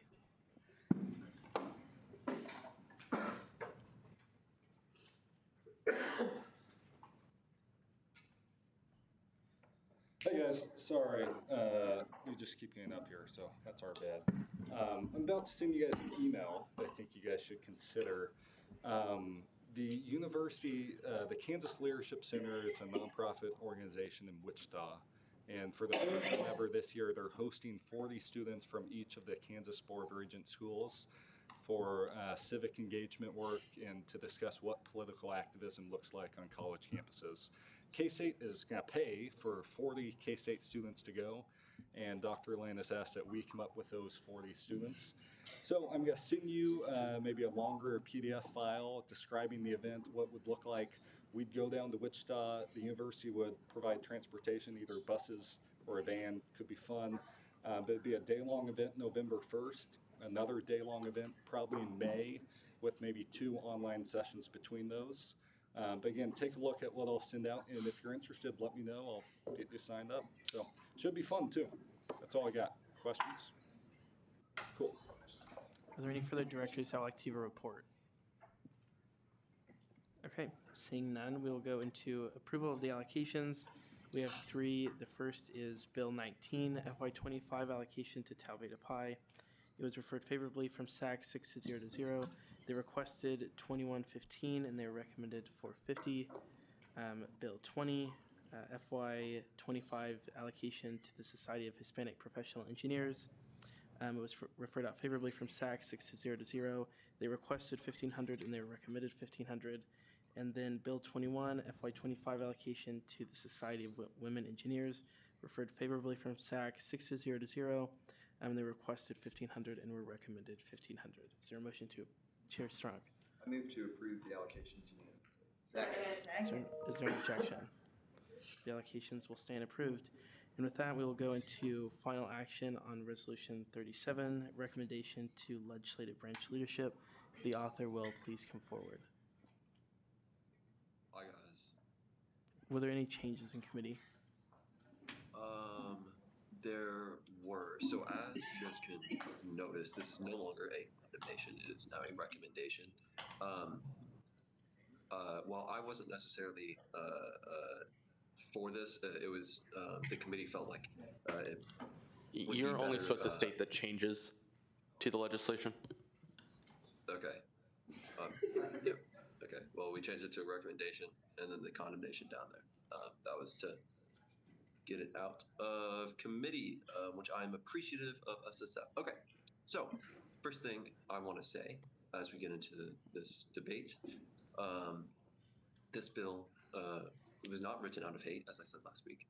It is just a simple disagreement of funding, and I'll self-admit as well that I should have started with reaching out to legislative leadership, but I didn't, and that's a fault on my end. However, I want this debate to be focused on the actual point of this bill, and that is, like I said, a disagreement of funding. So through the last 4 years of being on SSF, I've learned a couple things, but 2 of them is that we deal with a lot of money. But more importantly is that every dollar of that money, we ignore the cents for Jan's sake, but every dollar of that is very important. The committee has always taken care of dealing with minor entities that have just a few $1,000s from SSF in the same light of the big 3, Lafayette, Rec, and Unity. I view this recommendation as essentially my role in the same light as that committee's structure and to rigidity to that principle. I do not believe that the recent purchases from legislative leadership on a hotel room for 2 nights, although I will admit it's a pretty good price, $90 a night, are worthwhile given the opportunity costs that we could have spent on that money elsewhere. So from a base level, this money is discretionary funding that all branch heads got together at the beginning of the year to decide how to spend it. And so now they did it, they broke it into 3 parts, 3 equal parts, and gave $200 to the emerging leaders. So this bill, it's not arguing that they did not have the ability to spend this money on the way that they did, because, I mean, they did. This is their discretionary funding, and they have the right to do this. This bill is arguing that that money could have been spent in more productive ways to help student government. To bring my biases into the emerging leaders have a budget of $200. This $188 would have nearly doubled their budget, allowing for food at probably every single event, at least from last year's cohort size. However, if I remember correctly, I think Emily and Carly said that they have 55 students in their first meeting, and I'm not sure how those numbers have changed, but I remember them saying that they had to buy extra pizza. Last year, we had half that number, still the largest since 2012, might I say, but we spent and managed our budget really well, and we stretched it throughout the entire year, and I'll have to ask my emerging leaders class, but I was thinking we had food at like 3 or 4 meetings that year. I don't know if that's right, but I feel like that's about right.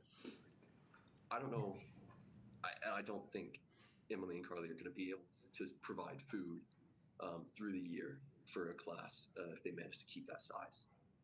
They just won't be able to.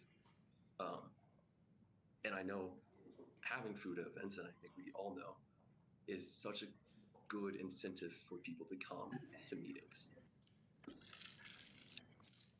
But outside of my biases, outside of emerging leaders, because it is one of the best programs on this campus, this money could have been spent on purchasing another plane ticket or a train. I don't know how you guys get to the Big 12. Speaker's time has expired.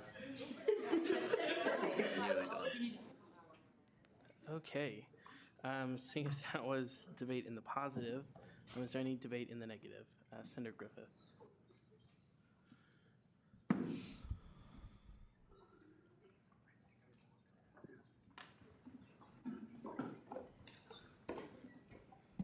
First, I would like to say I'm very happy with the SSF committee for changing this from a condemnation to a recommendation, as that fixes my biggest issue with it.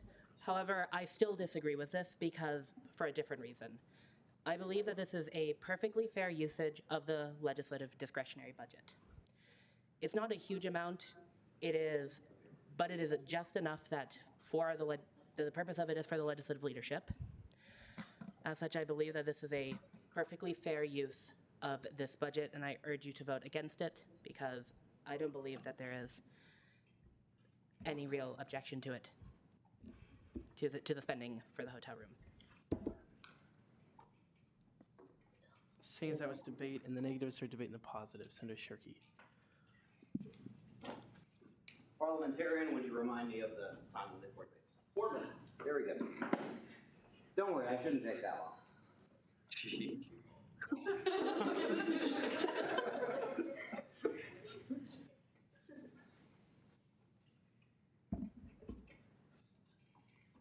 So I support this recommendation. Again, not a condemnation. I do think that's important. I think it changes the vibe. I think it's important that we as a chamber not act in opposition to ourselves and with meaningless conflict, but instead with diligence, with care, and with a second guess at all decisions made by all parties, so that the final outcome of all of our legislative actions is in the best interest of our student body. Now, if I were to, so I'm an officer in Wildcat Rocketry, we're a design team, right?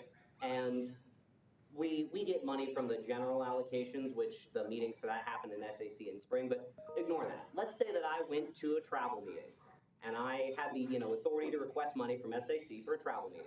And I said, all right, I'd like $1,200 so I can go to, so my team can go to our competition. And I, request it 50 days before, and I finish all that, everything's good, I get approved. And then I come back 2 weeks before and I say, hey, Chair Strong, I need another $188 because I need another hotel room. The chair would tell me to go to hell. And he would be correct in that decision. We have rules for a reason. We have planned budgets for a reason. The planned budget did not include this $188 because it is not necessary for the business of government to continue. Because this spending is not necessary for the business of government to continue, it is the duty, not the choice, the duty of the legislator to check this and to make sure that the spending that we make to further the interest of K-State, which undoubtedly this event does, that those decisions are made with the consideration of equality. We would not offer this option to a regular student organization, and we should not hold ourselves to a lower standard than we hold our people. If anything, we should hold ourselves to a higher standard. And for that, I ask humbly that you vote for this recommendation and recommend that we apply the same standard of care and respect and diligence in our funding decisions to ourselves that we do to the people that pay the leadership's paychecks. That is all. Thank you. Seeing as I was debating the positives or debating the negative, Caucus Leader Jonak.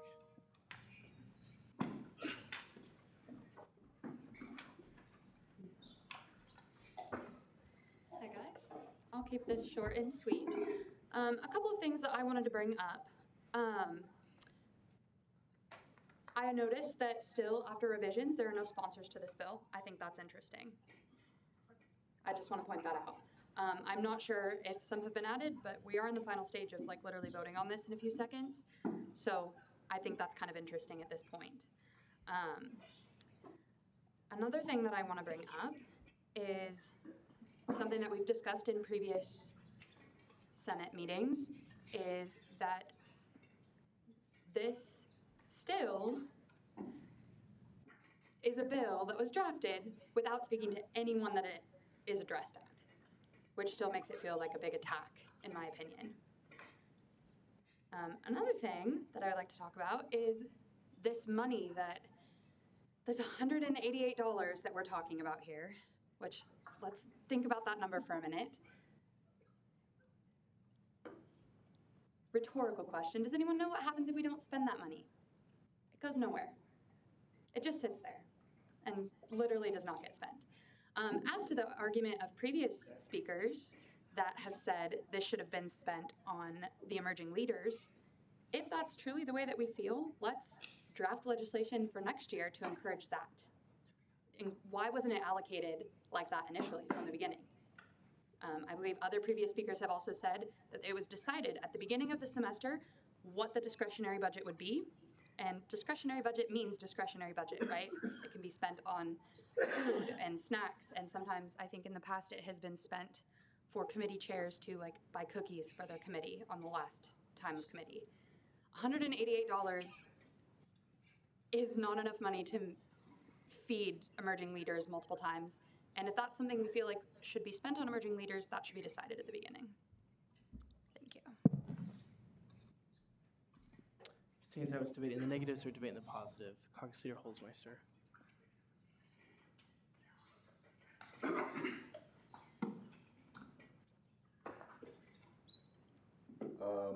One thing that I thought Caucus Leader Jonak made a good point of was every time she said what this fund was used for, it was used for multiple people, for a large portion of the students in it. It was used for, encourage people to come to committees. It was used to, for a large portion of the legislative branch. And these funds up here will only really be going to two people, not a majority of them, not a majority of the legislature, which is really, I think, what the fund's supposed to be used to benefit a majority of the legislature, not just two people. Also, I want to say, forgot it. Oh yeah, this is just personal preference. Personal preference, I think, means personal expense. So when I hear personal preference, I think personal expense, not legislative fund expense. So thank you. Just a reminder that during debate, we do not refer to anyone in the body by name. We would use the term previous speaker. If they're not a previous speaker, we still want to refer to them. Can't use their name. Seeing as I was debating the positives or debating the negative, Caucus Leader Black.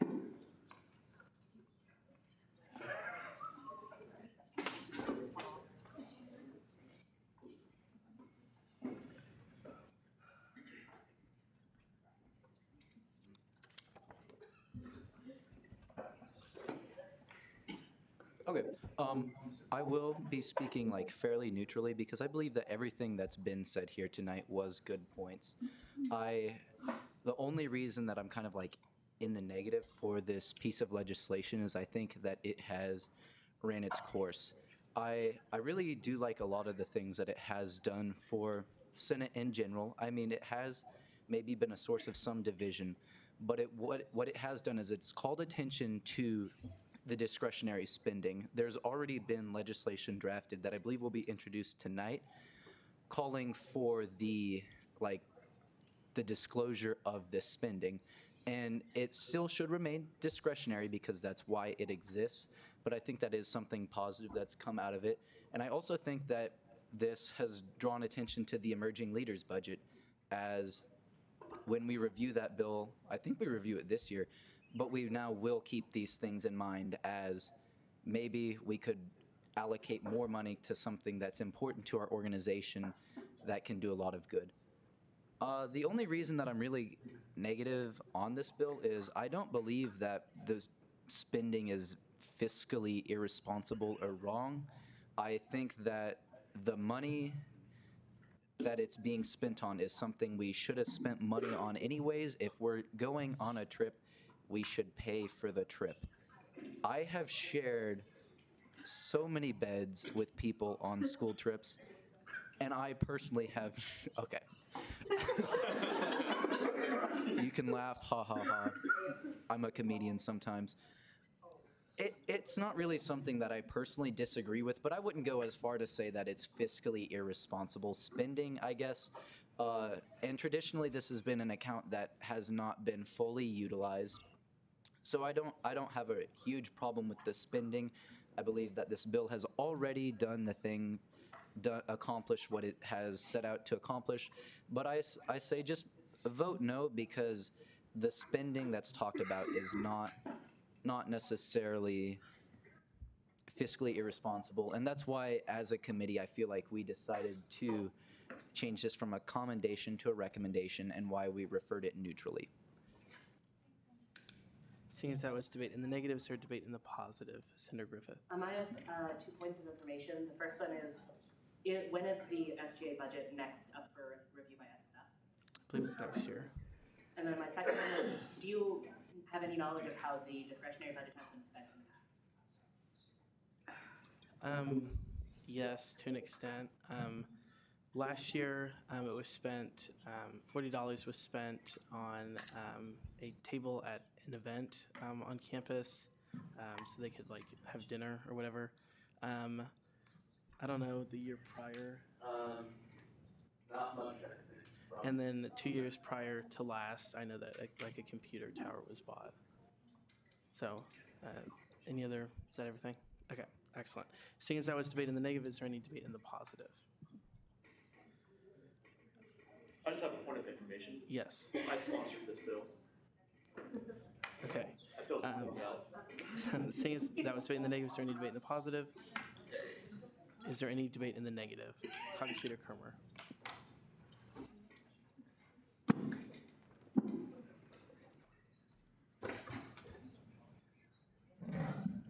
So just a quick definition of what a discretionary fund is. A discretionary fund refers to a reserve of money that is set aside for use at the discretion of an individual. This type of fund is typically allocated for purposes that are not strictly predetermined or essential, allowing the person or entity managing the fund to decide how it is used based on changing needs or opportunities. I also don't think this is an unreasonable use of the fund when compared to a couple of years ago that it was used to buy a new desktop PC. So I would implore you to please vote this down. Seeing as that was debate in the negative, is there debate in the positive? Seeing none, is there debate in the negative? Chair Lilly.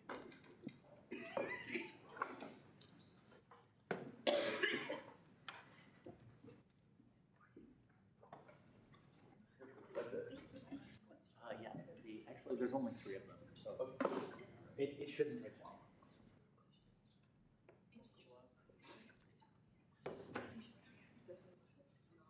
Okay, so last week I kind of tried to explain how this budget works, and I don't think I did a good enough job because there was still some confusion surrounding it. So I've made a number of pie charts.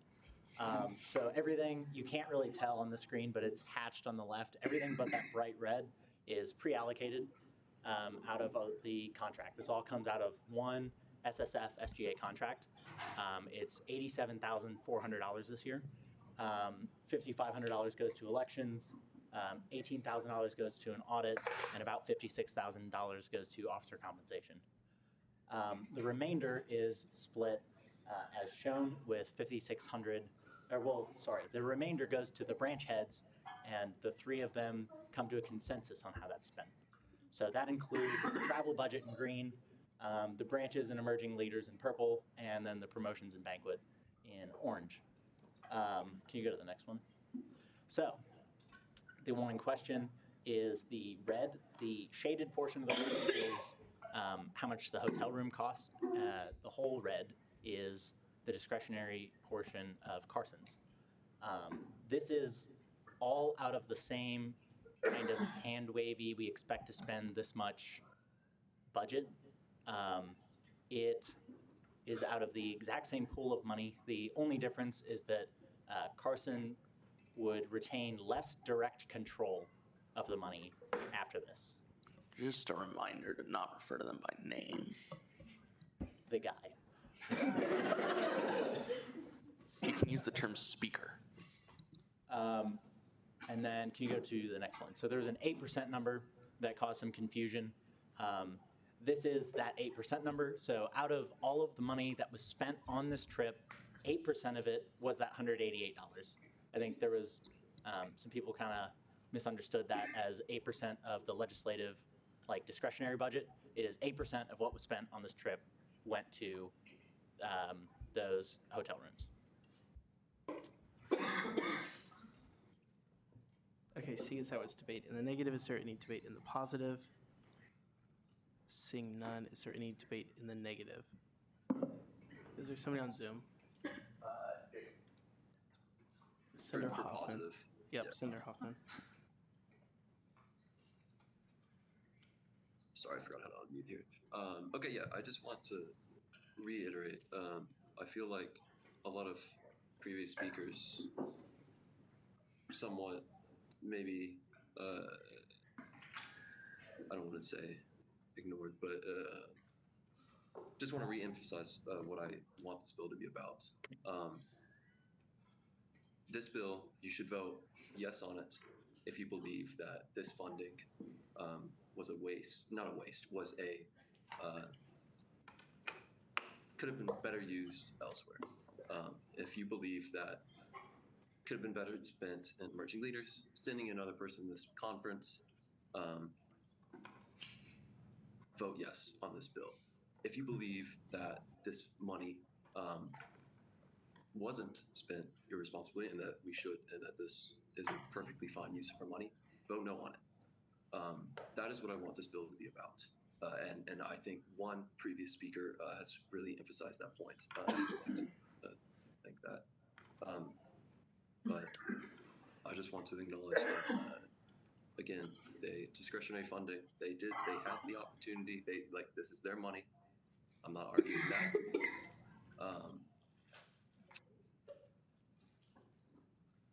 This bill should be vote yes if you agree with the if you don't agree with the funding, vote no if you don't.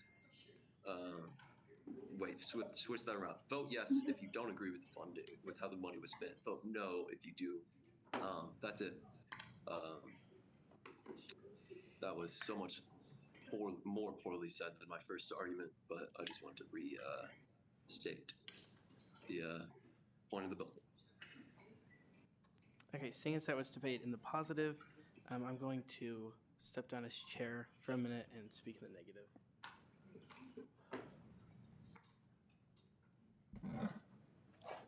Okay. Good evening, everyone.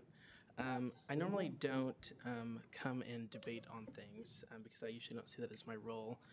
But I figured I should provide some context as we're having this conversation. And for the last week and a half, I have been thinking how I should present the decision I made or what side of debate I should present it, which may surprise a couple of people. But the reason for that is because, philosophically, I agree with the idea that, transparency is a good thing. And in fact, last year, a bill was introduced to make branch leaders report on things when they use money from their discretionary pool. And to my understanding, a similar piece of legislation has been introduced tonight.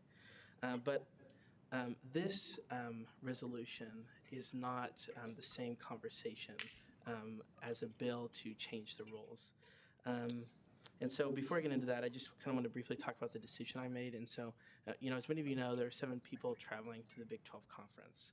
I made the decision to purchase a 3rd hotel room so that everybody could be accommodated to their own bed if they so choose. And the reason I did that is because when you travel on a work trip, it can create awkward situations with people if they have to share beds. And to me, that shouldn't be the focus of the trip. To me, everybody should just be able to go, learn, and bring back, whatever lessons are being taught at the conference, and shouldn't have to worry about where they sleep or who they're sleeping with, and so on. So I think that that is the reason I made the decision, and I made that decision because I thought I was being compliant with standards at the university, but also at our peer institutions. The University of Kansas has a rule in their student government that if they fund a student organization or if they personally travel, you have to allocate 1 bed per person. And K-State is pretty similar in this as well because we allocate, $150 per student traveling to an educational conference. And so had we, gone through SAC and gotten allocated $150 per student, we've gotten $300, and that would have paid for the entire expense of this hotel room. So I thought and still think that I was making a decision that was in the best interest of all the people going on the trip, but also practicing organizational best practice for future leaders and setting a good precedent for the future. But to my previous point about this, not being the same conversation as being more transparent, the fact is that it is not. Something I learned this morning is that because we have waited to purchase the hotel rooms, because to see the outcome of this particular resolution, there are no more 2 queen bedrooms available. So now we have to buy 2 to 3 king bedrooms, have people sleep on sofas and beds and potentially the floor. And so that is not, to me, this resolution has not only been unproductive in its nature because we have not created any solution, because if it's pass or fail tonight, no piece of our governing documents will be amended, not the Constitution, bylaws, or statutes, but it's also counterproductive because it's costing us more money and it's creating divisiveness. So I would encourage that you vote against this particular piece of legislation, and if you would like to have the conversation about increased transparency, I will be glad to have it with you next week when senators' bills are in final action. But those are my thoughts, and like I said, I would encourage you to vote against it. So thank you. Seeing as that was debate in the negative, is there any debate in the positive? Senator Shirkey. I have a point of information. Does the speaker believe that we should amend our travel allocation rules to such as the University of Kansas has, where every board travel budget should have 1 person per bed? Yeah, I think that is a conversation that we can have. I think it's a conversation maybe we should have. I don't know if I don't know if I'll necessarily comment on whether or not I agree or disagree, but I think that is an important conversation to have. Senator Griffith? Is the previous question in order? It is. I move the previous question. Is there an objection? Okay, we will now move into previous question, which means that we will now vote on Resolution 37. So if you are in favor I of... call for a roll call vote. Second. In order for a roll call vote, we'll need 15 senators to agree, so we'll have to see 15 placards. That looks like 15. So with that, Speaker Pro Tem Heseltine will take it away with a roll call vote on Resolution 37. Alrighty. Alvarez. Pass. Okey-dokey. Black. Wait, hold on. We're voting on previous question, right? No, the actual. We're voting on Resolution 37. So Black. Pass. Blood. No. Bolton. Okay. Brueggen. No. Okay, that's fine. Kate, yes. Can you clarify one more time on what we're actually voting on, what yes or no stands for? Yes means you're voting yes to the resolution. No means you're voting no for the resolution. Thank you. Byers. No. Casement. Pass. Koch. Pass. Ediger. No. George. Pass. Giefer.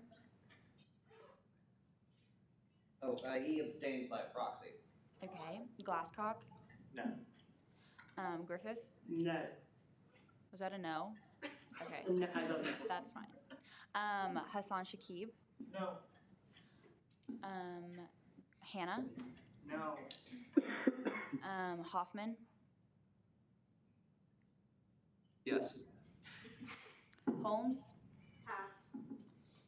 Holzmeister. Yes. Islam. Jacobson Madeline. Yeah.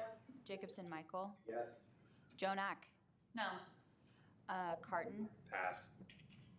Keen. Kidd. No. Kermer. No. Lee. Pass. Lilly. No.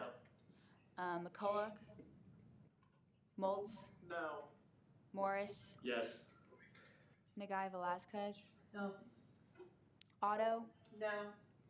Peterson. Palenko. No. Prey. Abstain. Robbie. Yes. Rafferty. Sorry, I was seeing if he was still on the Zoom. Richenberg. No. Shawsavari. No. Shirky. Yes. Sides. Yes, by proxy. Stewart. Pass. Strunk. No. Sushanik. Pass. Uphouse. No. Zacco. Yes. Okay, let's go. That vote is out of order. You must vote while sitting Yes. down. For who? For Zach. Oh, okay. Let's go through the passes. Alvarez. Point of order. Oh. My name was never called for the roll call vote. Oh. Was it really? Because I have you as a no. Yes or no? No. Okay. Erickson? More? Eric? The new senator. Logan Erickson. Oh, you just got sworn in, didn't you? Yes or no? No. Okay. Sorry about that. I didn't. Okay, let's go through the passes. Did I get everyone else? Perfect. Alvarez? Yes. Okay. Black? No. Casement? Yes. Koch? Abstain. George? Okay. Yes. Holmes? Abstain. Carton? No. And, okay, sorry. Lee? No. Stewart? Abstain. And Sushanik.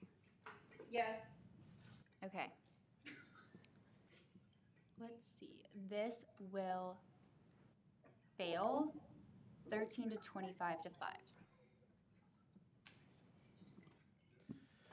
Okay, seeing as we have exhausted final action, we will now go into introduction of the allocations. Hold on.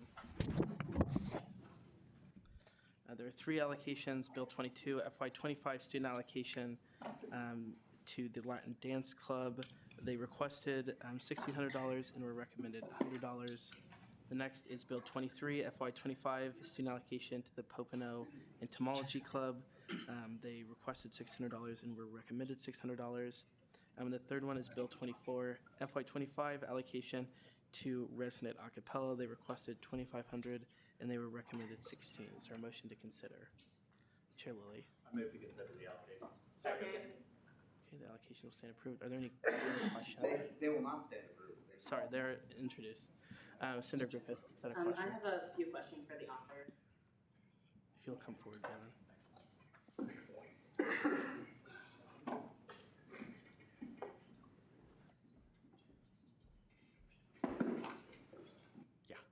All right, obviously the biggest one is for Bill 22, the allocation to Latin Dance Club.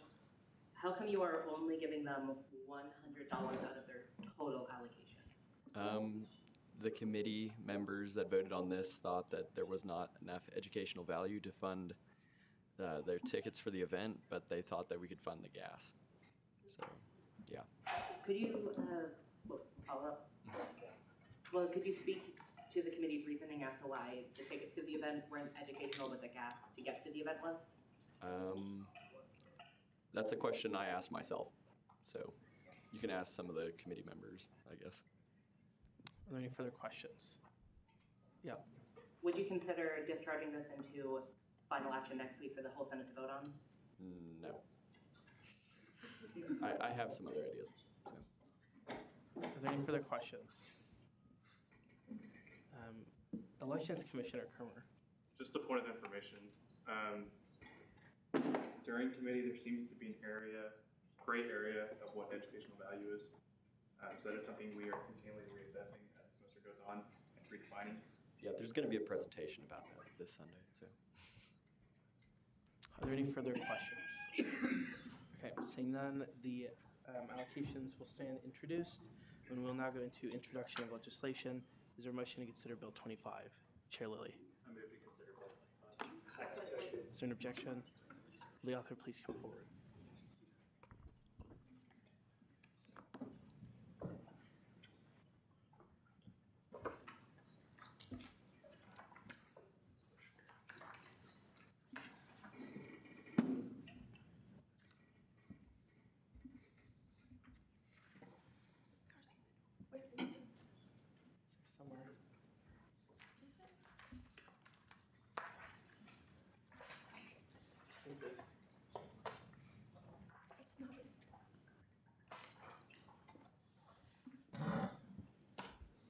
Do I have permission to summarize? I'll read the whereas clauses, but not the whole contract language.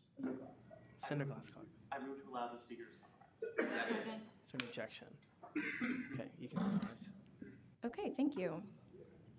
Whereas the Student Services Fee Committee reviewed the request of Student Design Services during the scheduled 3-year review cycle, whereas the Student Services allocation to Student Design Services supports their efforts to provide marketing materials for entities and student organizations across campus, whereas the Student Services Fee Committee is recommending $4,186 for FY26 and the same amount for the following 2 years in their contract, and the report was accepted by the Student Senate for this contract. Whereas Student Design Services presented on the impacts of a 3% decrease, a 0% change, and a 3% increase.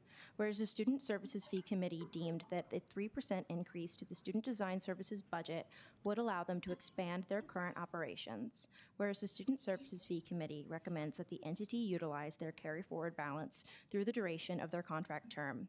Whereas the Student Services Fee Committee voted 10-0 on the to recommend the following to students to recommend the following student services fee agreement to Student Senate, and whereas the funding recommendation is as follows.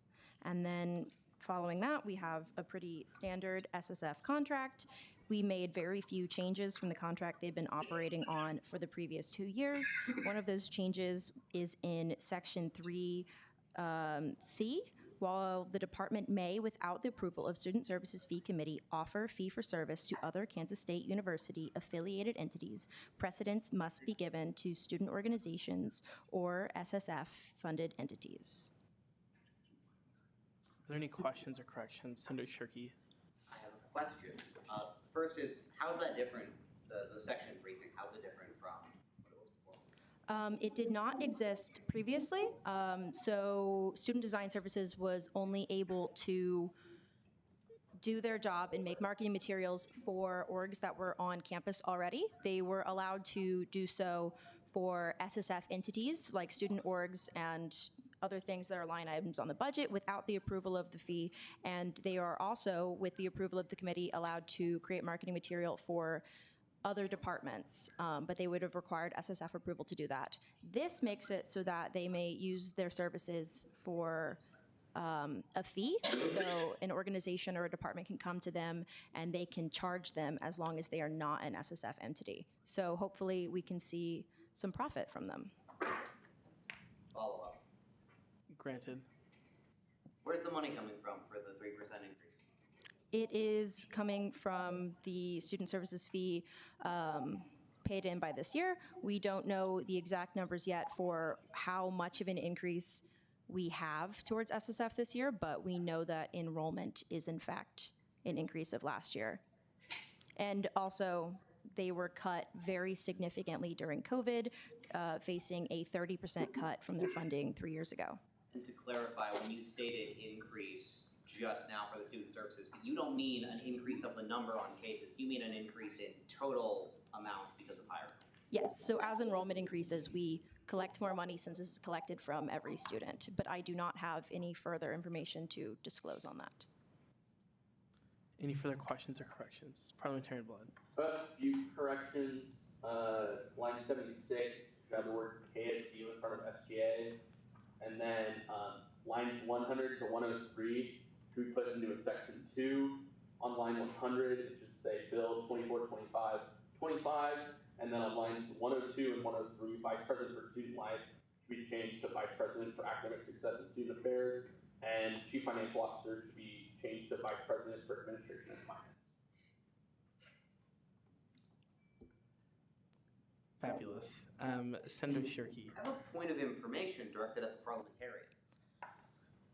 On line 30, the colon after follows, is it supposed to be a colon or is it supposed to be a period because the whereas clause is in? Colon is fine. Okay. Are there any further questions or corrections?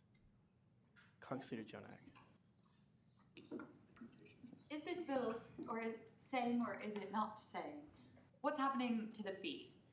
Is this going to increase the student services fee? No, the committee does not have the power to unilaterally increase the fee at any point. We just receive the collections of whatever the total of the fee amounts to at the end of the year, charge the same amount to all students. For the past couple years, we've had a surplus that we can start giving back to entities post-COVID, but the fee remains the same for all students. Caucus Leader Kermer. Did you say we're unsure about like exactly how much we're getting an increase? Currently, we are slightly unsure. There are definitely people in administration who know those numbers, but I do not have the exact detailed numbers to bring to the committee or to Senate yet. But we know that we are in a good place and can feel comfortable with a 3% increase in these regards. Chair Lilly. I have a point of information for like around line 53-ish. It says that like this budget is contingent upon us receiving enough for the year. So while we don't know those numbers, everything gets kind of shuffled around proportionally depending on what those numbers are. We know that we are in a good place to feel comfortable doing this and won't have to be doing any shuffling. We've gotten the approval of our advisor who has all the data. She's currently crunching the numbers to make sure we have everything down to the exact penny, but based on enrollment and in the scheme of things, it's kind of a very small drop in the pan of a $15 million budget to do a 3% increase. We can feel very comfortable with this being the first review of the year. Nominal changes, really. Senator Shirkey. So the student design services actually as a group. In my third year, I actually just heard about them like a few weeks ago because they were in, I think, like an SPI newsletter thing. Would have been real nice as a member of a sponsored student org to know that we had this services. Do you know what SDS is doing to, further market themselves to their clientele at the university? The committee had very similar concerns and comments during the review, and we talked to them a lot about what they would do to increase their visibility on campus. I think that is part of where we added the whereas clause, that we recommend that they utilize their carry forward balance through the duration of the contract term. They amassed a pretty large carry forward balance during 2020 when no events were being hosted on campus, therefore no marketing was needed, and it was encouraged by the committee that they use that carry forward balance on their own personal marketing to get the word out more and increase utilization. Any further questions or corrections? Okay, seeing none, thank you. With that, we'll move on to Bill 26. Is there a motion to consider? Senator Shirkey. Move to consider Bill 26. Is there an objection? The author will please come forward.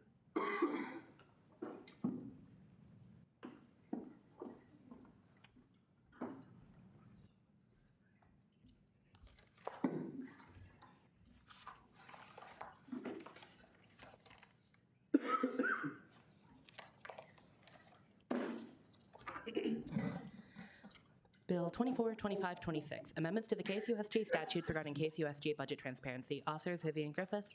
Sponsors Chase Glasscock, Matt Holzmeister, Katie Zacco. Whereas the Kansas State University Student Governing Association, KCUSJ should continue to review its funding practices. Whereas the Student Governing Association line item of the student service fee totals $87,400 for fiscal year 25. Whereas approximately $56,000 of the sum is budgeted for officer scholarships and compensation.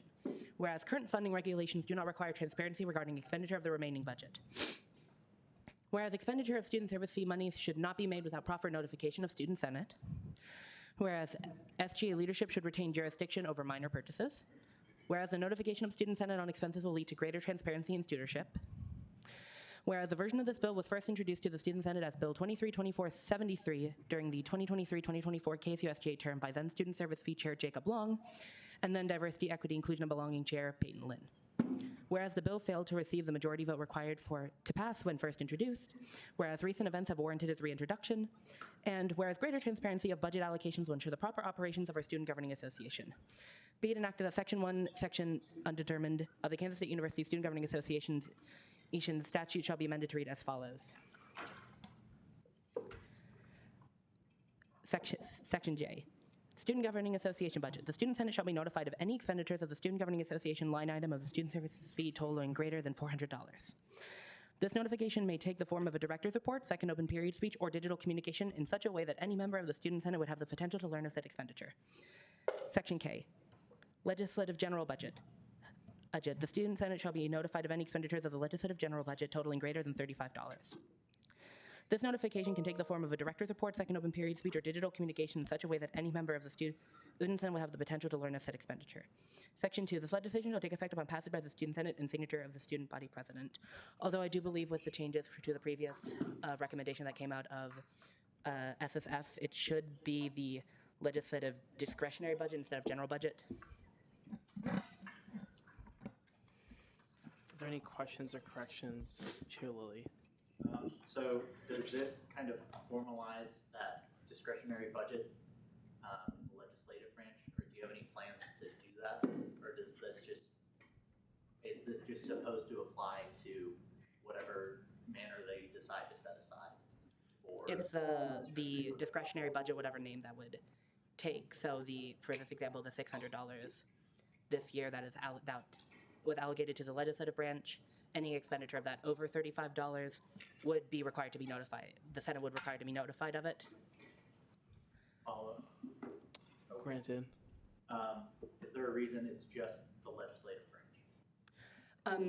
Both the judicial branch, emerging leaders program, and executive branch all also have their own funds, but they deal with a much smaller group of people where it's much easier for them to, say if Paige wants to spend $200 from their general budget, it's much easier because there's not 60 plus people that would require notification.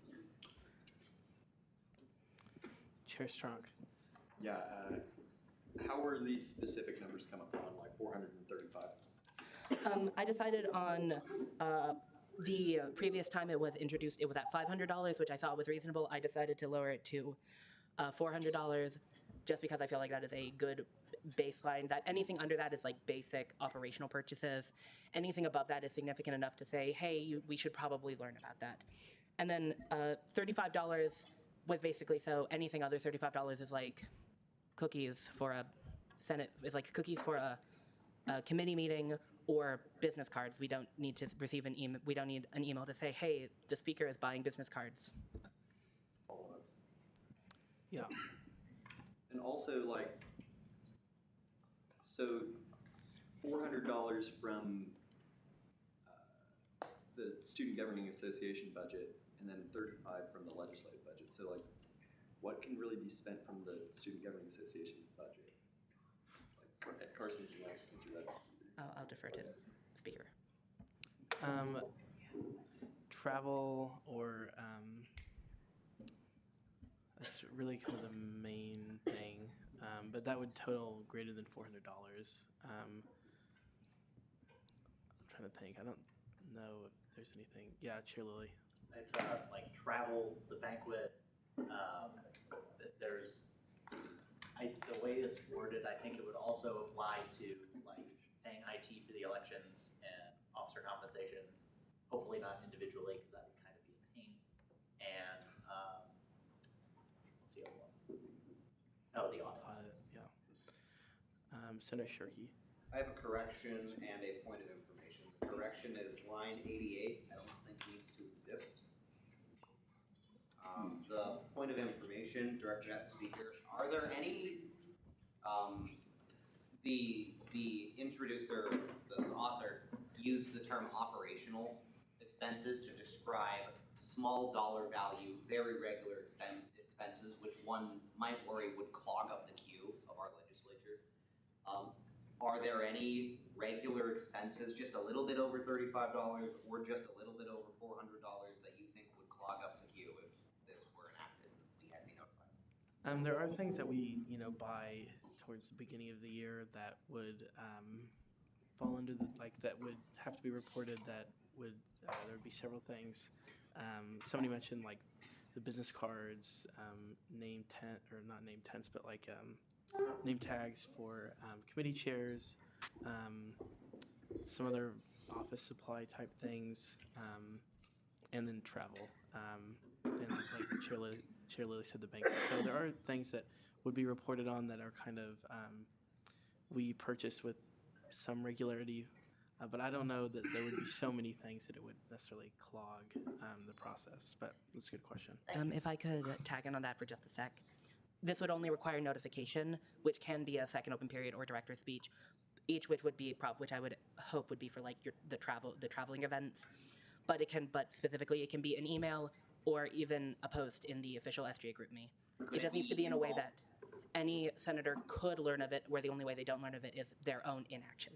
Could it be in bulk, or would we be required to get an email for every single line item? I believe that would be up to the discretion of either the SSF chair, the speaker, or whoever would be making that decision. I would have no objection either way. I just believe it would be up to the discretion of the person spending the money. Yeah, parliamentarian blood. Defer my speaking rights to SPI account. Oh, the one and only Amy Lee.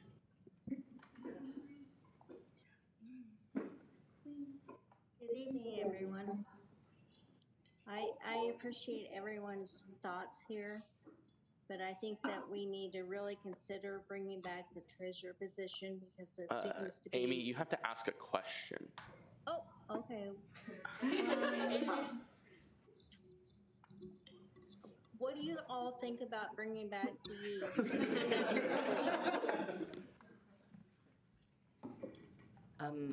I wasn't in Student Governing Association when the treasurer position was removed, but I would defer to that Senate believing that it was no longer an important position.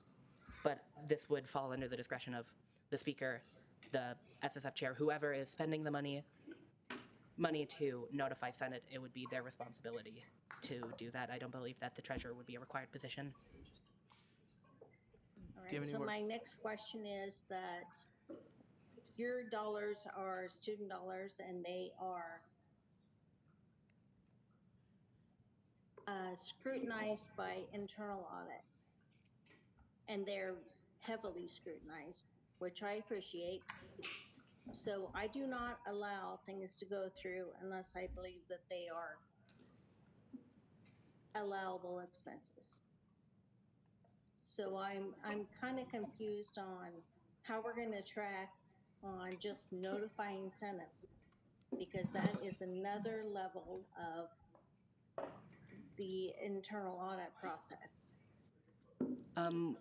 Ideally, it would be that when you approve the funding, you or whoever is spending the money, once again, would email or ping or speak at a director's report or second open period speech and say, we're spending X amount of money for Y thing, and then probably include the remaining amount of budget in there. For emails, Okay. it would be. So then I go back to, should we bring treasurer back in here? Because that's a treasurer's position. And the treasurer should be paid to do this. So are you all, as a Senate, willing to do that? I cannot speak to the entire Student Senate's opinion on returning the treasurer position. However, I do not believe it would be required under this. Do you have any more questions, Amy? Well, I'm kind of concerned of how this is not part of the treasurer position. Is that a question? Well, how is this not a treasurer position? I do believe the duties of the treasurer were transferred to other people. Is that correct? Brian, you were here when they got rid of the treasurer. Could you speak to that? They transferred to the pro tem. I think this would just be something else I would do, which I don't have a question, but this would make my job a lot more complicated. Any more questions, Amy? I would think as a Senate, I question you if this is fiscally responsible. Okay, Chair Lilly. Does this actually, like, in your mind, assign responsibility to anyone, or is it just someone's supposed to pick it up? It doesn't say that it is a specific person's duty, but in an ideal world, it would be whoever is spending the money would be the one who is reporting the expenditure, which is why it's a director's report, a second open period speech each, or an email, because if it's one of those first two, it's going to be someone with speaking rights, or it's going to be say a cabinet director or a branch head. So I'd make the next comment or question. That is out of order at this point in time.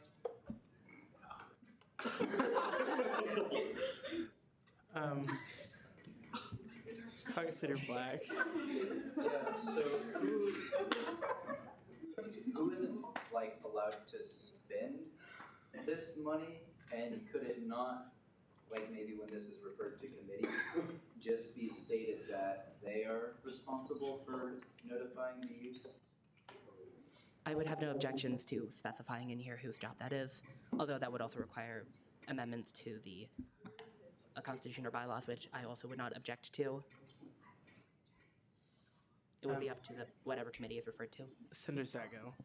Would you consider adequate notification to include something like an Excel sheet with the expenditures and all of the expenses made available to all senators to view whenever they want, or is that something that already is available to senators? How do you feel about that? That would be, I believe that would be perfectly adequate. And then just a notification through an email to say, hey, we're adding this thing to it, or to update it every week or so. Once again, it would depend on who does it. Senator Shirkey. I have a point of information directed either to you or to Amy.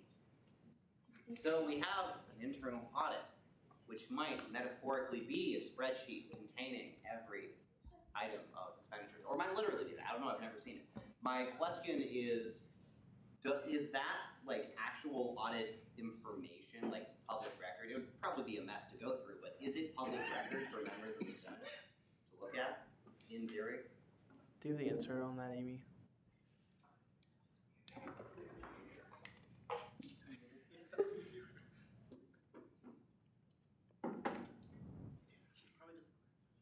You have to ask her to unmute it. I'm sorry.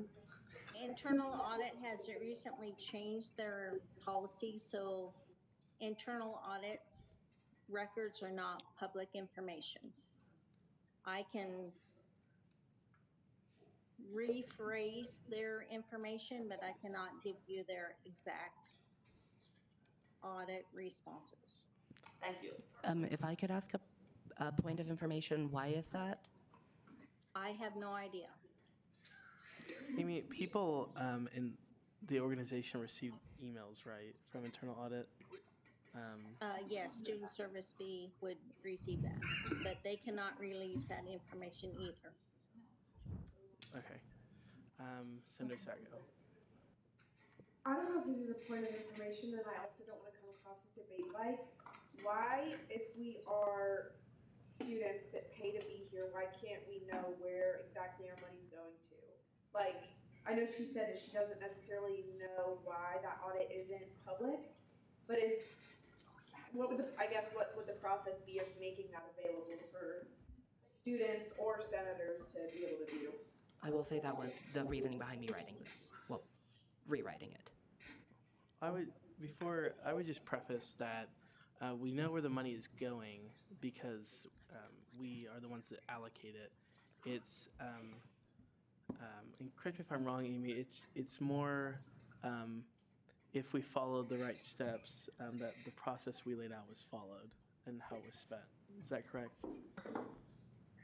Well, I think that student service fee gives a certain amount of money for every 3 years to SGA. There's certain amounts that we cannot mess with, JCOC, internal audit and elections. So the rest of the money is operational. Historically, we've met together, decided where things can go by historics, how we spend money. And if you all don't want to do that anymore, it can go into a pot of money, and then we can, figure it out from there. But I think that we're getting hung up on columns, and I don't think that we need to do that. Caucus Leader Jonak. Okay, I have a point of information, and I also have a question. So point of information, Amy or somebody can correct me, but I believe only the chairs of the committee can see the audit, right? Like the SSF chair, like the committee can't see it, but we can know the information from it. Like what she said, we can rephrase it, right? So it's not that it's not public knowledge, it's just that the actual physical report is not public. Is that? That's, to my understanding, that's correct. I believe I also received the audit. I think there's like 3 people, right? It's like the advisor of SSF, the SSF chair, and the speaker. And the president, I And believe president, also, yeah. yes. But yes, I believe you're correct, yep. It's like 3 people. Okay. I'll ask my question. Okay, so my question, do you know if SSF requires other student organizations, because SGS is funded by SSF, right, to report or record like their spending, not for the audit purposes, but like report to SSF their spending like this, in this manner, of something as small as $400? I will defer to the SSF committee chair. We don't require anybody to report to the committee on what they were spent outside of the audit being conducted, and we also, when conducting a 3-year annual review, require them to bring in data on how they utilize their money in the past contract term. The only time we require an entity to notify us on how they will spend their funds is if they're pulling from a designated reserve account. The only entities that have that are the big 3, but there is nothing that inhibits an entity from reporting to people who work for that entity or are part of the entity how they spent that money internally. They don't necessarily have to report to the committee to make a report. The only thing I would add there is that Senate approves closing of accounts reports every year. And so that's how you know who spent money and who did not. And that includes SGA. That was my follow-up. So follow-up, I don't know if I can direct this to the person that's speaking, but follow-up, that includes SGA, which is reviewed, that's what I'm looking for, every 3 years, just like every other organization, right? Caucus Leader Kermer. I just have a few corrections. Line 29, can we lowercase the first word bill? Can we capitalize chair in line 30 and 31? And can we lowercase the word bill in 33? Senator Sago. I am still confused, so I guess this is a point of information. So the people who are authorized to view the audit are very limited. Why can't other people see it? Because who voted that? My understanding, and again, Amy, correct if I'm wrong, is that the people who get the audit are the people who are the directors of the fee entity, which is why the SSF chair, student body president, and speaker receive it. And to Amy's point, if people would like to know the contents, we can paraphrase, but not show the whole thing. Then follow up. Yep. So in theory, if a chair got this audit, they would be able to make a report in front of the Senate, relaying the information that they got, because technically, while we don't have access to that audit in and of itself, we can relay the information. Is that correct, or is that wrong? That is my understanding, yes. Okay. Caucus Leader Kidd. Yes, for lines 30 and 31. So I know that someone else already mentioned the capitalization of the word chair, but it should read KSUSGA term by then Student Services Fee Chair, comma, Jacob Long, comma, and then Diversity, Equity, Inclusion, and Belonging Chair, comma, Peyton Lynn. Could we change that, please? Okay. I can't see that.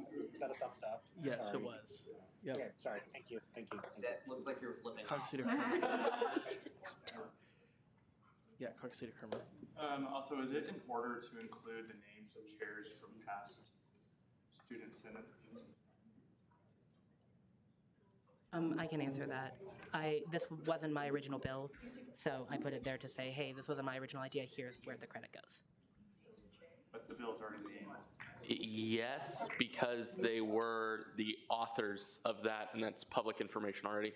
So it doesn't change anything. Any further questions or corrections? Chair Suchanek. When you wrote this bill, did you intend for it to pertain to audits in any way? Not originally, but that if that exists out there and is just not available for senators, I think it should be.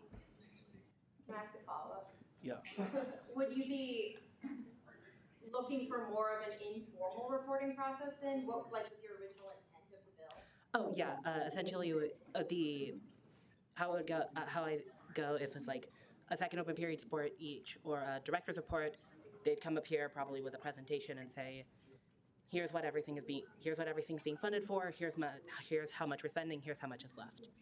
Whereas for an email, it would be like that. It would say, hey, Student Senate, we are allocating X amount from the fund, leaving us with a remaining total of Y, and then say, here's how it's being spent, and then essentially the same for GroupMe.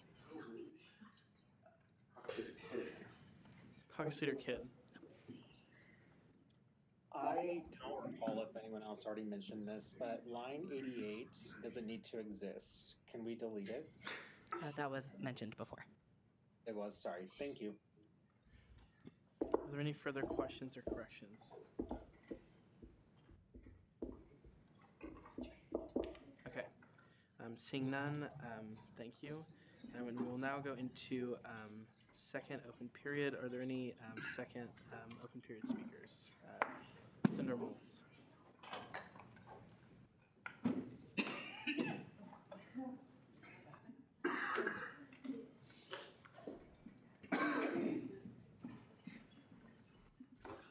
Hello, I'll be quick. I know we all want to leave. I'm looking at doing some legislation regarding college councils. I know HHS hasn't had a college council in forever, and from what I gather, not really any colleges have an active one. If you do, if you would please stop me so we can talk further about that. I just have some questions. I want to discuss some things and maybe improve the process of how this function. And then maybe if just you are involved in one, maybe you'll have some answers for me. I just wanted to say it in front of all of you because emails don't always get read. Thank you. Chair Lee.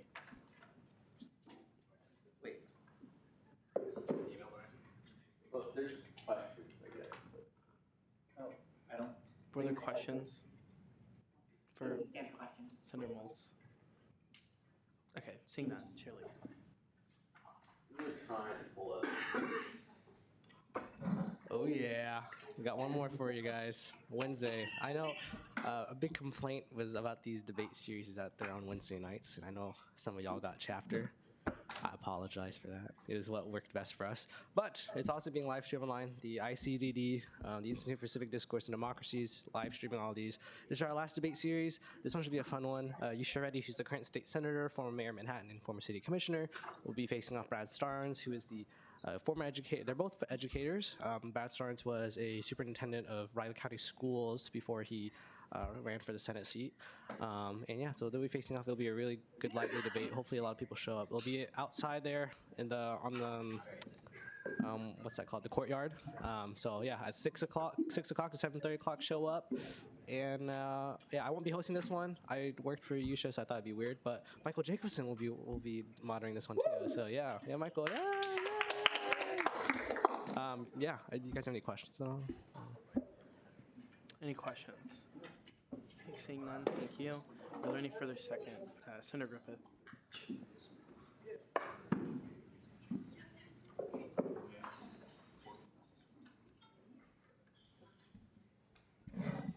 Hello, two things. The first thing is very quick. The Board Game Club has been picking up. Every meeting this term has had over 20 people coming, which is very nice. But the second one, and the main reason I wanted to come up here and say, is that I don't know whose job it is to update the SJ website, but specifically the one on about the Senate roll call is very outdated. So if whoever's job it is to do that could get on that, that would be great. Are there any questions? Okay, seeing none. Any further second open period? Senator Carton.